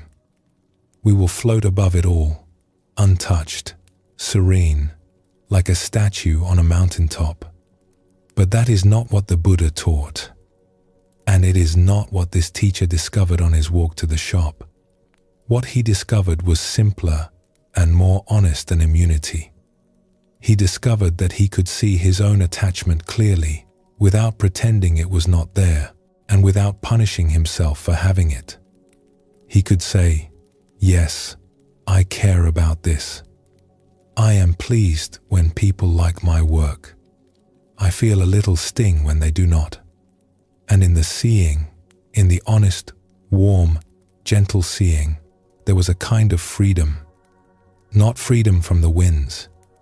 Freedom in the winds. There is a wonderful phrase from the Zen tradition that speaks to this beautifully. It goes, "To be without anxiety about non-perfection." Read that again slowly. To be without anxiety about non-perfection. Not to be perfect. That is never the aim. But to be at ease with the fact that we are not. To make peace with our own humanity. To stop waiting for the day when we will finally have it all together, when we will be calm and wise and unshakable at all times, and instead to simply be here, with all our rough edges and tender spots and small, endearing contradictions. The teacher who walked to the shop was not ashamed of his attachment. He did not go home and sit in meditation for 3 hours to punish himself. He bought the newspaper, checked the list, smiled again, and went about his day. Because he understood something that took him many years to learn, that the spiritual path is not about removing our humanity. It is about embracing it, all of it. The parts we are proud of and the parts that make us wince. The Buddha himself was once asked by a student whether he still experienced desire. And the Buddha said, with great simplicity, that what had changed was not the arising of feelings, but his relationship to them. They still came. They still visited. But they no longer owned the house. That is a lovely way to think about it. The winds still blow. The feelings still arise. Pleasure comes and we enjoy it. Pain comes and we feel it. Praise arrives and there is warmth. Blame arrives and there is a sting. But none of them own us. None of them define us. They are visitors, passing through a house that belongs to something much deeper and much more still. There was another writer, a woman who lived in a small town and poured her whole heart into her novels. And when a new book came out, she did something that makes anyone who has ever created anything smile with recognition. She would call the local bookshops, one after another, using different voices each time, and ask, "Excuse me, do you carry the books of?" And then she would say her own name, disguising her voice so they would not recognize her. She just wanted to know they were there, on the shelves, being seen, being available. There is something so tender about this, so recognizably human. This woman was not lacking in talent or confidence. She was brilliant and funny and fiercely original. But she cared. She wanted her work to matter. She wanted it to reach people. She wanted to know that the words she had labored over in solitude were now out there in the world, sitting on a shelf somewhere, waiting for the right person to pick them up and feel less alone. And that caring, that wishing, that hoping, it is the most natural thing in the world. It is the wind of wanting to matter, the wind of wanting to be seen. And it blows through every single one of us, no matter how wise or how practiced we may be.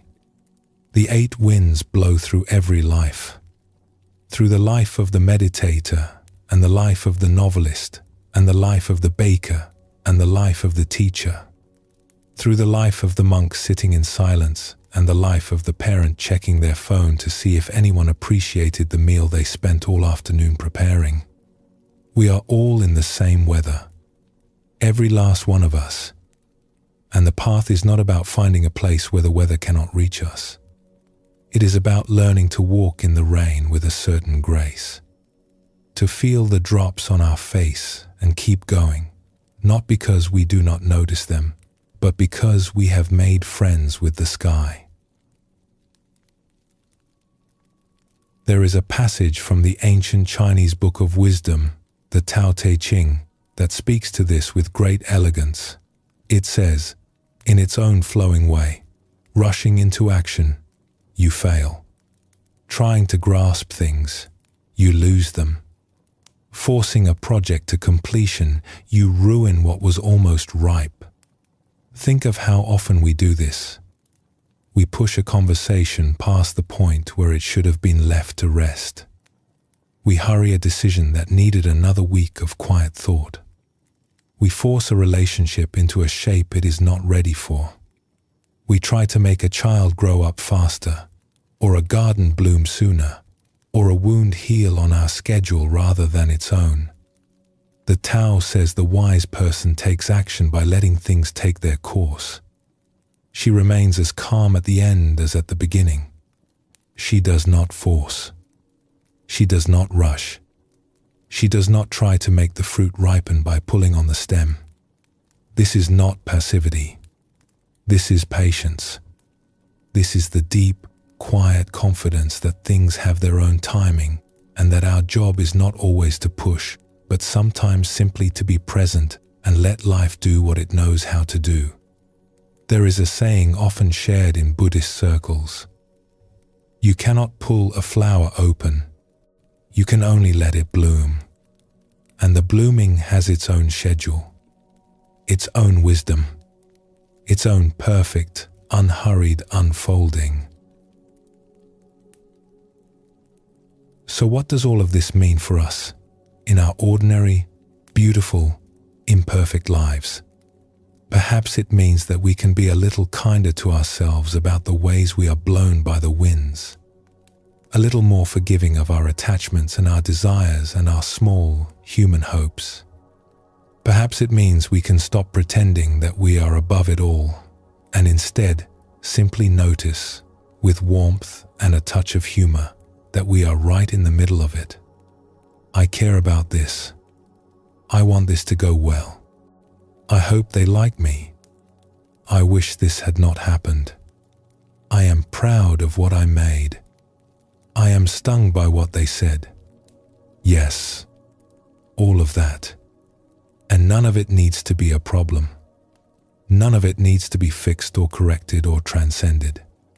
It simply needs to be seen, held gently, met with the same kindness we would offer a dear friend who came to us with exactly the same struggles. There is a teaching attributed to the Buddha that goes, "You yourself, as much as anybody in the entire universe, deserve your love and affection." This is not self-indulgence. It is the foundation of everything. Because until we can meet our own winds with kindness, we will always be fighting them. And fighting the wind, as anyone who has ever stood on a hilltop in a storm can tell you, is exhausting and futile work. The 8 winds will blow tonight, and tomorrow, and every day that follows. There will be pleasures, and there will be pains. There will be moments of recognition and moments of being overlooked. Things will be gained and things will be lost. This is guaranteed. And the invitation, the gentle, ancient, ever-patient invitation of the Buddhist path, is not to conquer the winds, but to find the still point within them. The place inside that is not moved. Not because it does not feel, but because it is rooted in something deeper than any wind can reach. Like a great tree in a storm. The branches sway, the leaves fly, the bark creaks and groans with the effort of standing in the wind. But the roots hold. Deep in the dark, quiet earth, where no wind reaches, the roots hold fast. They grip the soil with a strength that has nothing to do with force. It is the strength of belonging, of being planted, of having been there a long time and knowing, in some deep and wordless way, that this is home. And the tree remains, not unchanged. The storm will leave its marks. A branch may break. Some leaves will be carried away. But the tree remains, standing, breathing, reaching toward the light. You have those roots. They are in you right now, even as the winds blow. They have always been there, holding you to this earth, holding you to this life. You may have forgotten them in the noise and rush of the day, but they have not forgotten you. The Zen master who was asked to summarize all of Buddhism in a single phrase once said, simply, an appropriate response. That is all. Not a perfect response. Not an enlightened response. Just an appropriate one. Meeting each moment as it comes, with whatever kindness and wisdom and humor you can bring to it. The winds blow, and you are here. And that is enough. Let us pause here. Let whatever is moving inside you move at its own pace. And when you are ready, we will continue on together.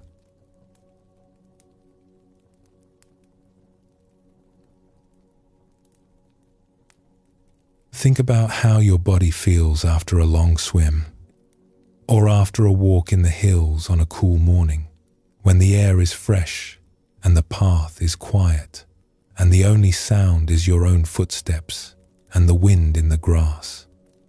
Or after a good stretch, the kind where you reach your arms above your head and feel something in your spine release that you did not even know was tight. There is a feeling that comes in those moments, an openness, a softness, as though the body has been waiting patiently for permission to unfold. The chest expands, the jaw unclenches, the space between the shoulder blades widens and warms. And when the body finally does open like this, there is a relief so deep it is almost like joy, almost like coming home after a very long journey. Your body knows this feeling well. It loves it. It is always, in its quiet way, reaching toward it. After every tension, it wants to release. After every holding, it wants to let go. After every closing, it wants to open again. Watch a cat after it has been startled. It freezes, every muscle tight. And then, moments later, it stretches out in the sun, soft and long and completely at ease. The whole cycle, from contraction to expansion, is natural and effortless. The body knows the way back. This is its nature. This is what it was built for. Not the tightness. The tightness is temporary, a response to something that frightened or hurt. What is natural, what the body always returns to when it can, is openness. And forgiveness, at its deepest, is this same movement, not in the muscles and the bones, but in the heart. Now, forgiveness is a word that can make people tighten up rather than soften. It carries a great deal of weight. For some, it sounds like something you are supposed to do, like a duty or an obligation, and the very idea of it feels heavy. For others, it sounds like being asked to pretend that something painful did not happen, or that it did not matter. And for many of us, it brings up the face of a particular person or a particular memory, and the chest closes rather than opens. So let us set all of that aside for a moment. Let us not talk about forgiveness as an idea or a moral principle. Let us talk about it as something much simpler, as a movement, as the heart doing what it naturally does when it is given the space and the time and the tenderness it needs. The way a clenched hand, held long enough, eventually wants to open, not because someone tells it to, not because it should, but because opening is what hands do when they are no longer afraid. A beloved writer once put it this way, in his own quiet words. He wrote something like, "For so long, I insisted that you alone were to blame. And then, in this one instant, my eyes opened, and I offered you all the tenderness and forgiveness I had been holding back for so long." There is something in those words that is worth sitting with. The phrase, "I had been holding back," because that is what unforgiveness is. It is a holding back, a withholding, not just of kindness toward the other person, but of something we are withholding from ourselves. A softness we will not let ourselves feel. An openness we will not let ourselves return to. A freedom we are refusing because some part of us believes that staying tight and closed is the same as staying safe. And in one sense, it is. Closing the heart is a kind of protection. When we have been hurt, the heart closes the way a sea creature pulls into its shell. This is wise. This is the body's intelligence at work. We do not need to judge ourselves for it. But the shell was never meant to be permanent. It was meant to be a shelter, not a home. And at some point, when the danger has passed, when enough time has gone by, when the waves have gentled, the creature is meant to open again, to reach back out into the water, to feel the current on its soft, unprotected body, and to be alive again, fully alive, in a way that is only possible when we are open. A wise observer of human nature once wrote something honest and gently humorous about forgiveness. He said, in effect, that everyone thinks forgiveness is a lovely idea, right up until they have something to forgive. And that is true, is it not? In the abstract, forgiveness sounds beautiful, noble, generous. But when it is your own hurt, your own wound, your own disappointment or betrayal, it feels entirely different. It feels impossible. It feels like too much to ask. And perhaps that is because we misunderstand what forgiveness actually is. Forgiveness is not saying that what happened was acceptable. It is not pretending. It is not excusing. It is not even necessarily reconciling. You can forgive someone and still say, firmly and clearly, this must never happen again. You can forgive and still set a boundary. You can forgive and still protect yourself. Forgiveness is simply the moment when the heart says, I am tired of carrying this. And it begins to set it down. Not all at once. Not in a single dramatic gesture. More like the way snow melts in spring. Slowly. Gradually. One drop at a time. Until one day, you notice that the ground is clear again, and you cannot remember exactly when it happened, only that it did. The Buddha spoke of this with great tenderness. He said, holding on to anger is like grasping a hot coal with the intent of throwing it at someone else. You are the one who gets burned. This is not a judgment. It is an observation, a compassionate one. He was not scolding anyone for their anger. He was simply noticing that the one who suffers most from unforgiveness is the one who carries it. Let us explore a story about what forgiveness can look like when it moves out of the private heart and into the world. In a country that had known many years of difficulty, a group of monks and nuns decided to walk for peace. The land had been divided by old grievances and long-held fears. People in different regions did not trust one another. Villages that had once been neighbors had become strangers. The air between them was thick with old pain. And so these monks and nuns set out, on foot, to walk through the countryside. They walked slowly, deliberately. Their robes moved softly in the breeze.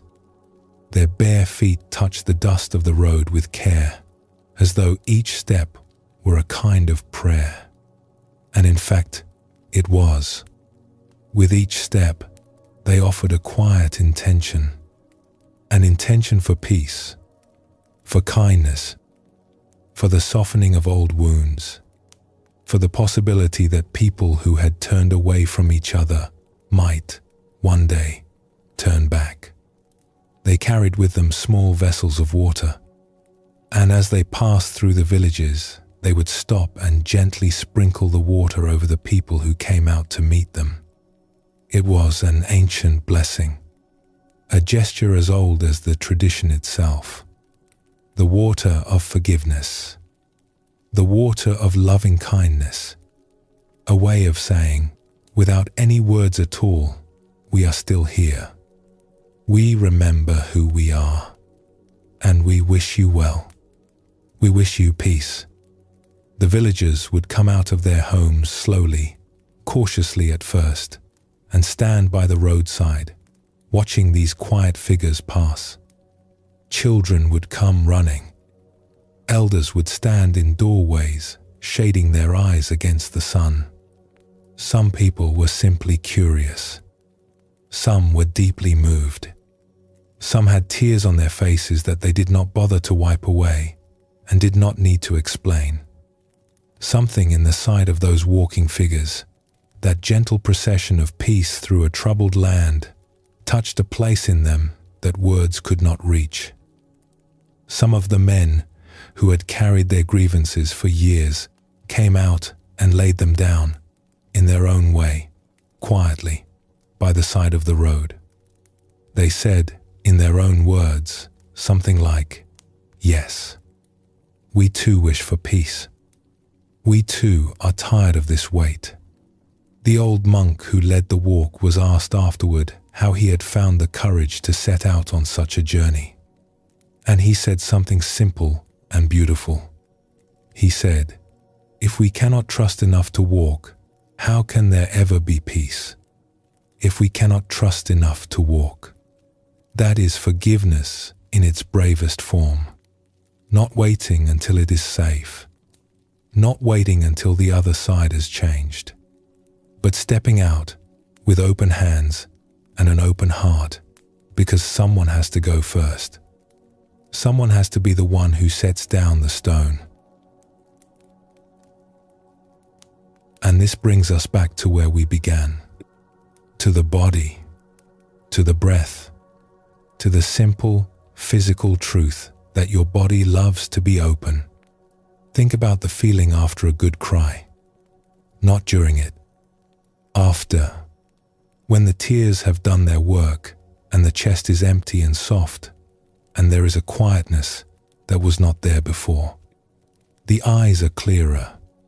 The shoulders are lower. Something has been washed clean. Or think about the feeling of being outside on the first warm day after a long winter. The sun on your face. The bare skin of your arms feeling the air.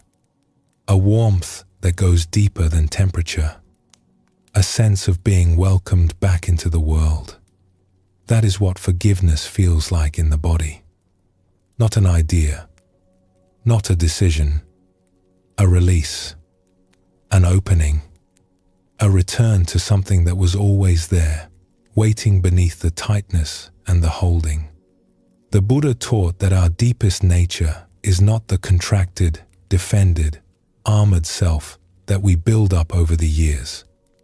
Our deepest nature is open, warm, vast, like the sky after the clouds have passed. And every act of forgiveness, no matter how small, is a glimpse of that nature. A window thrown open in a room that has been closed for too long. Now, it is important to say this gently. Forgiveness has its own timing. It cannot be rushed or forced or demanded. If you try to forgive before you are ready, the heart knows, and it resists, and the whole thing feels false. There is no schedule for this. There is no deadline. Sometimes forgiveness comes quickly, like a sudden rain shower that clears the air in minutes. And sometimes it takes years. Sometimes it happens in layers. You forgive a little, and then you stop, and then months later, you forgive a little more. Like peeling an onion, gently, one thin layer at a time. And sometimes what needs forgiving is not someone else at all but ourselves. I should have known better. I should have done it differently. I should have been stronger, or kinder, or wiser, or more patient. I should have been more than I was. These are heavy things to carry. Heavier, sometimes, than anything anyone else has ever done to us. Because we cannot walk away from ourselves. We cannot put distance between us and our own regret. It follows us everywhere, like a shadow. And yet, these self-judgments deserve the same tenderness, the same patience, the same gentle release as anything else we hold against another person. Perhaps even more so, because we are the one person we will spend every single moment of this life with. And if we cannot find a way to be gentle with ourselves, the whole journey becomes harder than it needs to be. There is a teaching that says, forgive others not because they deserve forgiveness, but because you deserve peace. And this applies just as much, perhaps even more, to the forgiveness of yourself. You deserve peace. You deserve to set this down, not because you have earned it through some act of perfection, but because carrying it is not helping anyone, least of all the person you see in the mirror each morning. So tonight, there is nothing you need to do about any of this. No grand gesture of forgiveness is being asked of you. No difficult person needs to be confronted or absolved. This is simply an invitation to notice. Is there something somewhere in you, that is ready to soften. Not the big things, necessarily. Not the things that still feel raw and tender and too close to touch. But perhaps something small. A grudge you have been carrying out of habit more than necessity. A harsh word you said to yourself this morning. A small resentment that has lost most of its heat but still sits in the corner of your heart like a forgotten coat. You do not need to do anything about it. Just notice it. Feel it. And if the heart wants to open, even a crack, let it. The water of forgiveness is not something you pour from outside. It is something that wells up from within when the conditions are gentle enough and the time is right. Your body knows how to do this. It has been waiting patiently to show you. Let us rest here for a while. Let the breath be soft and easy. Let the heart be however it is. And when you are ready, we will continue on together.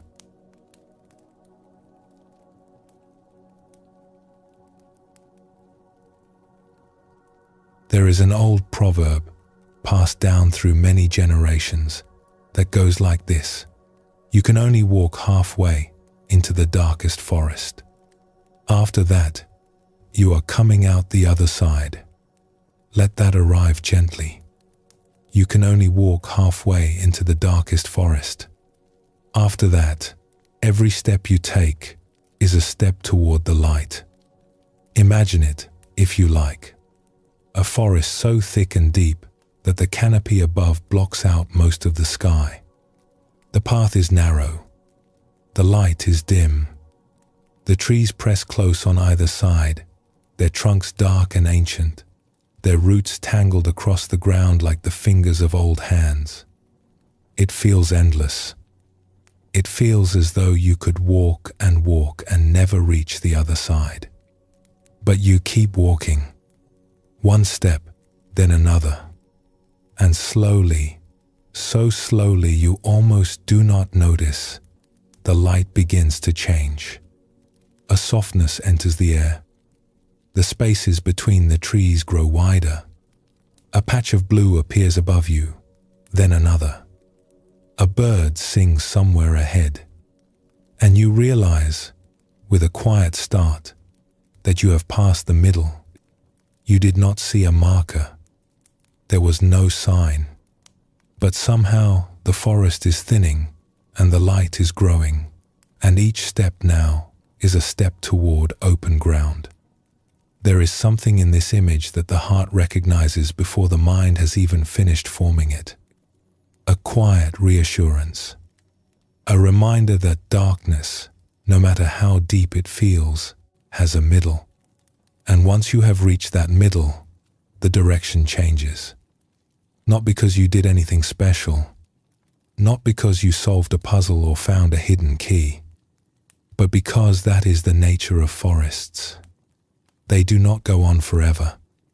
They have edges, and the light is always waiting on the other side. We have traveled together tonight through many rooms of the same house. We have listened to the river beneath all things, flowing and changing without pause. We have chased the sunrise in an airplane and discovered that the present moment is the only time there is. We have let our weight down and felt the great winds that carry us. We have planted almond trees and sat with a wise woman in a quiet room. We have loosened our grip on old ropes and opened the door to not knowing. We have stood in the 8 winds and felt the water of forgiveness begin to soften what was hard. And now, as we draw near to the end of this journey together, there is one more thing to rest in. Something that holds all of the other teachings inside it, the way the ocean holds every wave. It is this: you are part of something vast, far vaster than the story of a single life. We tend to measure our lives in small frames. The years we have been here, the things we have done, the roles we have played. We draw a line at the beginning and another line at the end, and we call that space in between my life. And within that space, we build our hopes and our worries and our sense of who we are. But the ancient teachers saw something different. They saw that existence is not a line. It is a circle, and we are not separate from it. We are woven into it, the way a thread is woven into a great cloth. You cannot pull the thread out and hold it up and say, "This is the whole cloth." But without that thread, the cloth would not be complete. There is a beautiful passage from an Eastern poet that speaks to this with great tenderness. He wrote, in his own way, that nothing in this world is ever alone. Not for a single moment. The fish is held by the wave. The bird is held by the sky. The seed is held by the dark, warm earth. The flame is held by the air that feeds it. The ant walks upon the ground, and the ground holds it. The spark rises from the fire, and the night holds it. Every living thing, from the smallest to the most vast, exists inside something larger. Something it cannot see. Something it may not even know is there. But it is held by it all the same. Think of the roots of trees in a forest. Beneath the surface, where no one can see, they reach toward one another. They intertwine. They share water and nutrients through networks so intricate and so generous that scientists have only recently begun to understand them. The trees look separate, standing there in their own space, each one with its own trunk and branches. But underground they are connected. They are holding one another up. They are one body, wearing many faces. Even now, as you rest here, you are being held in that same way. By the surface beneath you. By the air around you. By the quiet pull of the earth itself, that gentle, invisible embrace that keeps you here, that has kept everything here since the very beginning. You do not feel it most of the time, because it is so constant, so faithful, so utterly reliable that it has become invisible, like the sound of your own heartbeat. But it is there.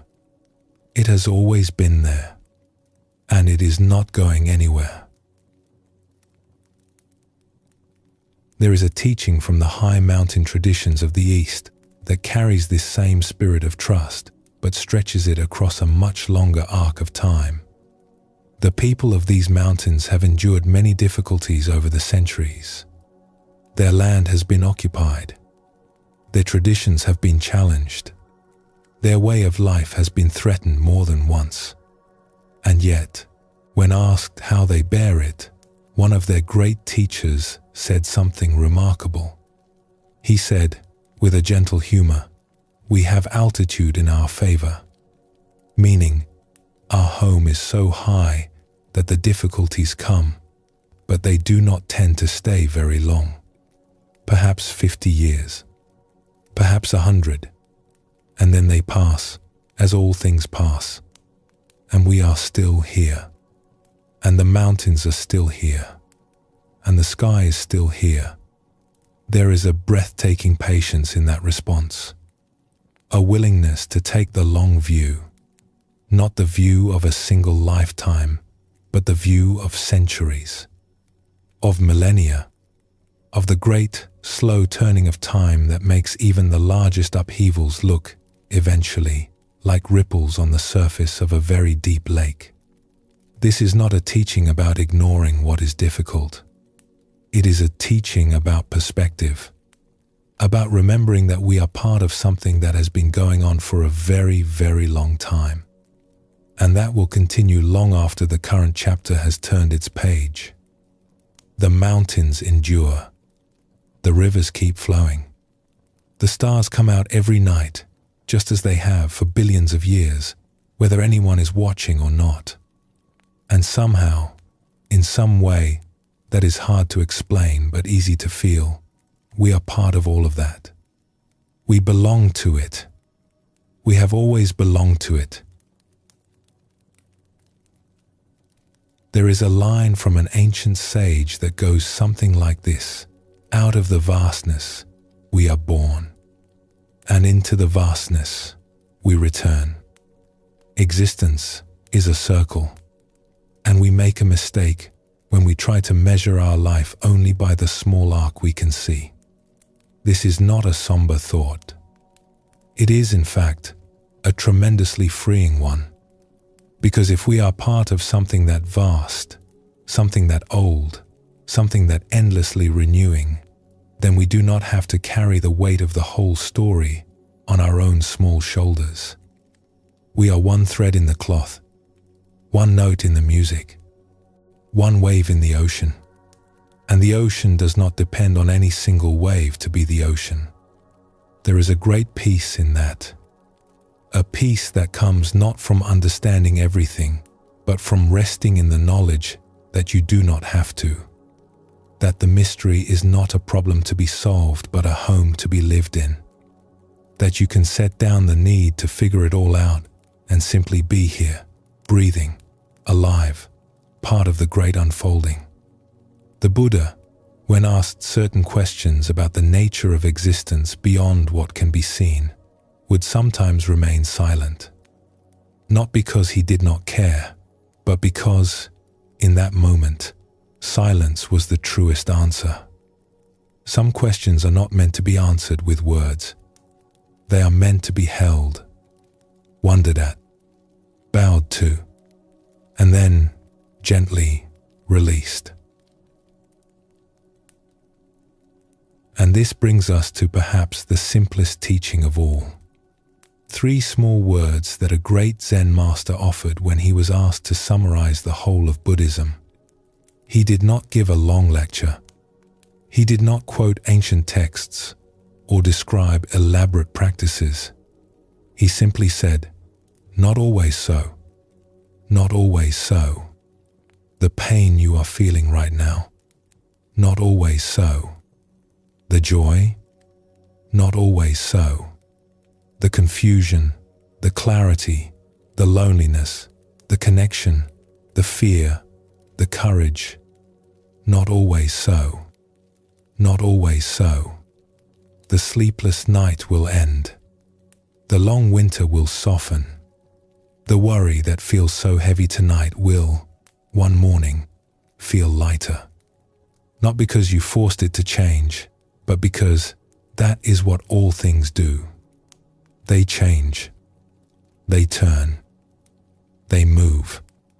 These 3 words contain everything we have explored tonight. The river that is always flowing. The sunrise that is always arriving and always departing. The winds that blow and change direction. The heart that closes and opens and closes and opens again. The almond tree that grows slowly toward a future it cannot see. The still point at the center of the turning world. The forgiveness that comes when it is ready, like the first rain after a long dry spell. All of it, every bit of it, held in 3 small words, not always so. And there is no sadness in this.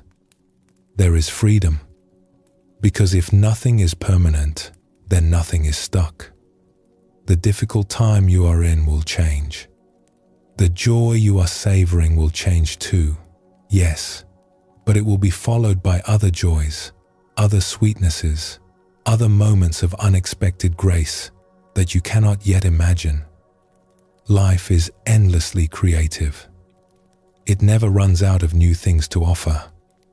Not always so, and therefore always possible, always new, always beginning. There is an ancient chant that has been offered in the Buddhist tradition for over 2,000 years. It has been whispered at bedsides and in great halls, in times of celebration and in times of quiet reflection. And it says, very simply, all things that come into being have the nature to arise for a time in a certain form, and then to pass away. They appear, and they are beautiful, and they change. To understand this and live in harmony with it brings the deepest kind of peace. This is not something to believe. It is something to rest in, like resting in a warm bath, or in the arms of someone who loves you, or in the deep, soft quiet of a night when the sky is full of stars and you have nowhere to be and nothing to do but breathe. You are part of all of this. The stars, the rivers, the turning of the seasons, the breath that is moving through you right now, the heartbeat that has been faithful to you since before you can remember, the vastness that was here before you arrived and that will be here long after, and that is here now, in this moment, holding you as it has always held you. A teacher once said that if you cannot create anything original, do not worry about it. Just create a cup from which your brother or sister can drink. That is what these teachings are. Not original, not new, just old water poured into a simple cup, offered with kindness. And what matters is not the cup, but the drinking. Not the words, but the quiet that follows them. Not the teaching, but the way it settles into your bones and becomes, over time, a part of how you breathe and walk and meet the world each morning.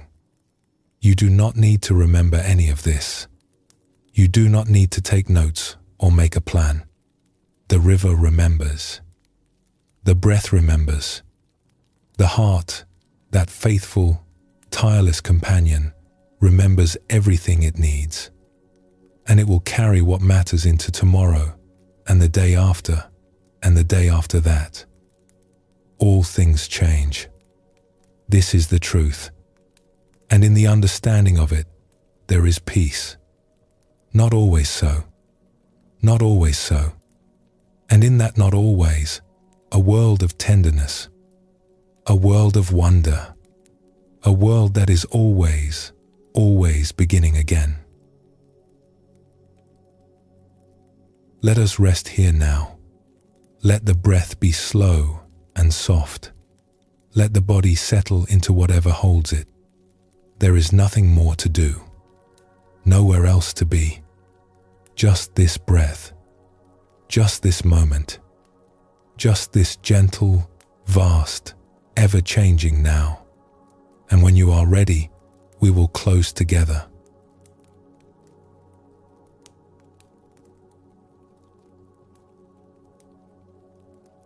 And so we come to the end of our time together. Or perhaps not the end. Perhaps just a pause, like the space between one breath and the next. Thank you for being here. Thank you for listening. Thank you for the simple, generous act of giving your attention to these old teachings, these old stories, these quiet reminders of what your heart has always known. You do not need to carry any of this with you. Let it rest where it has landed. In the body, in the breath, in whatever corner of the heart was open to receive it tonight. The seeds have been planted, and like the old man's almond tree, they will grow in their own time, in their own way, without any effort from you at all. Outside, wherever you are, the world is turning.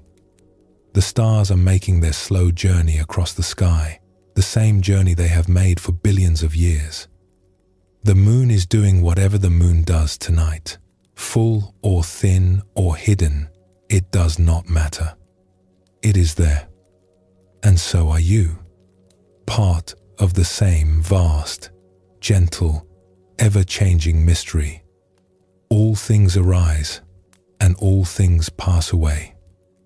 And in the space between, there is this breath, this warmth, this quiet, this moment of rest, offered freely, with love. May you be at ease. May your heart be soft. May you trust the great winds that carry you, even in your sleep. Sleep well, and thank you for joining us here at Sleepy Monk.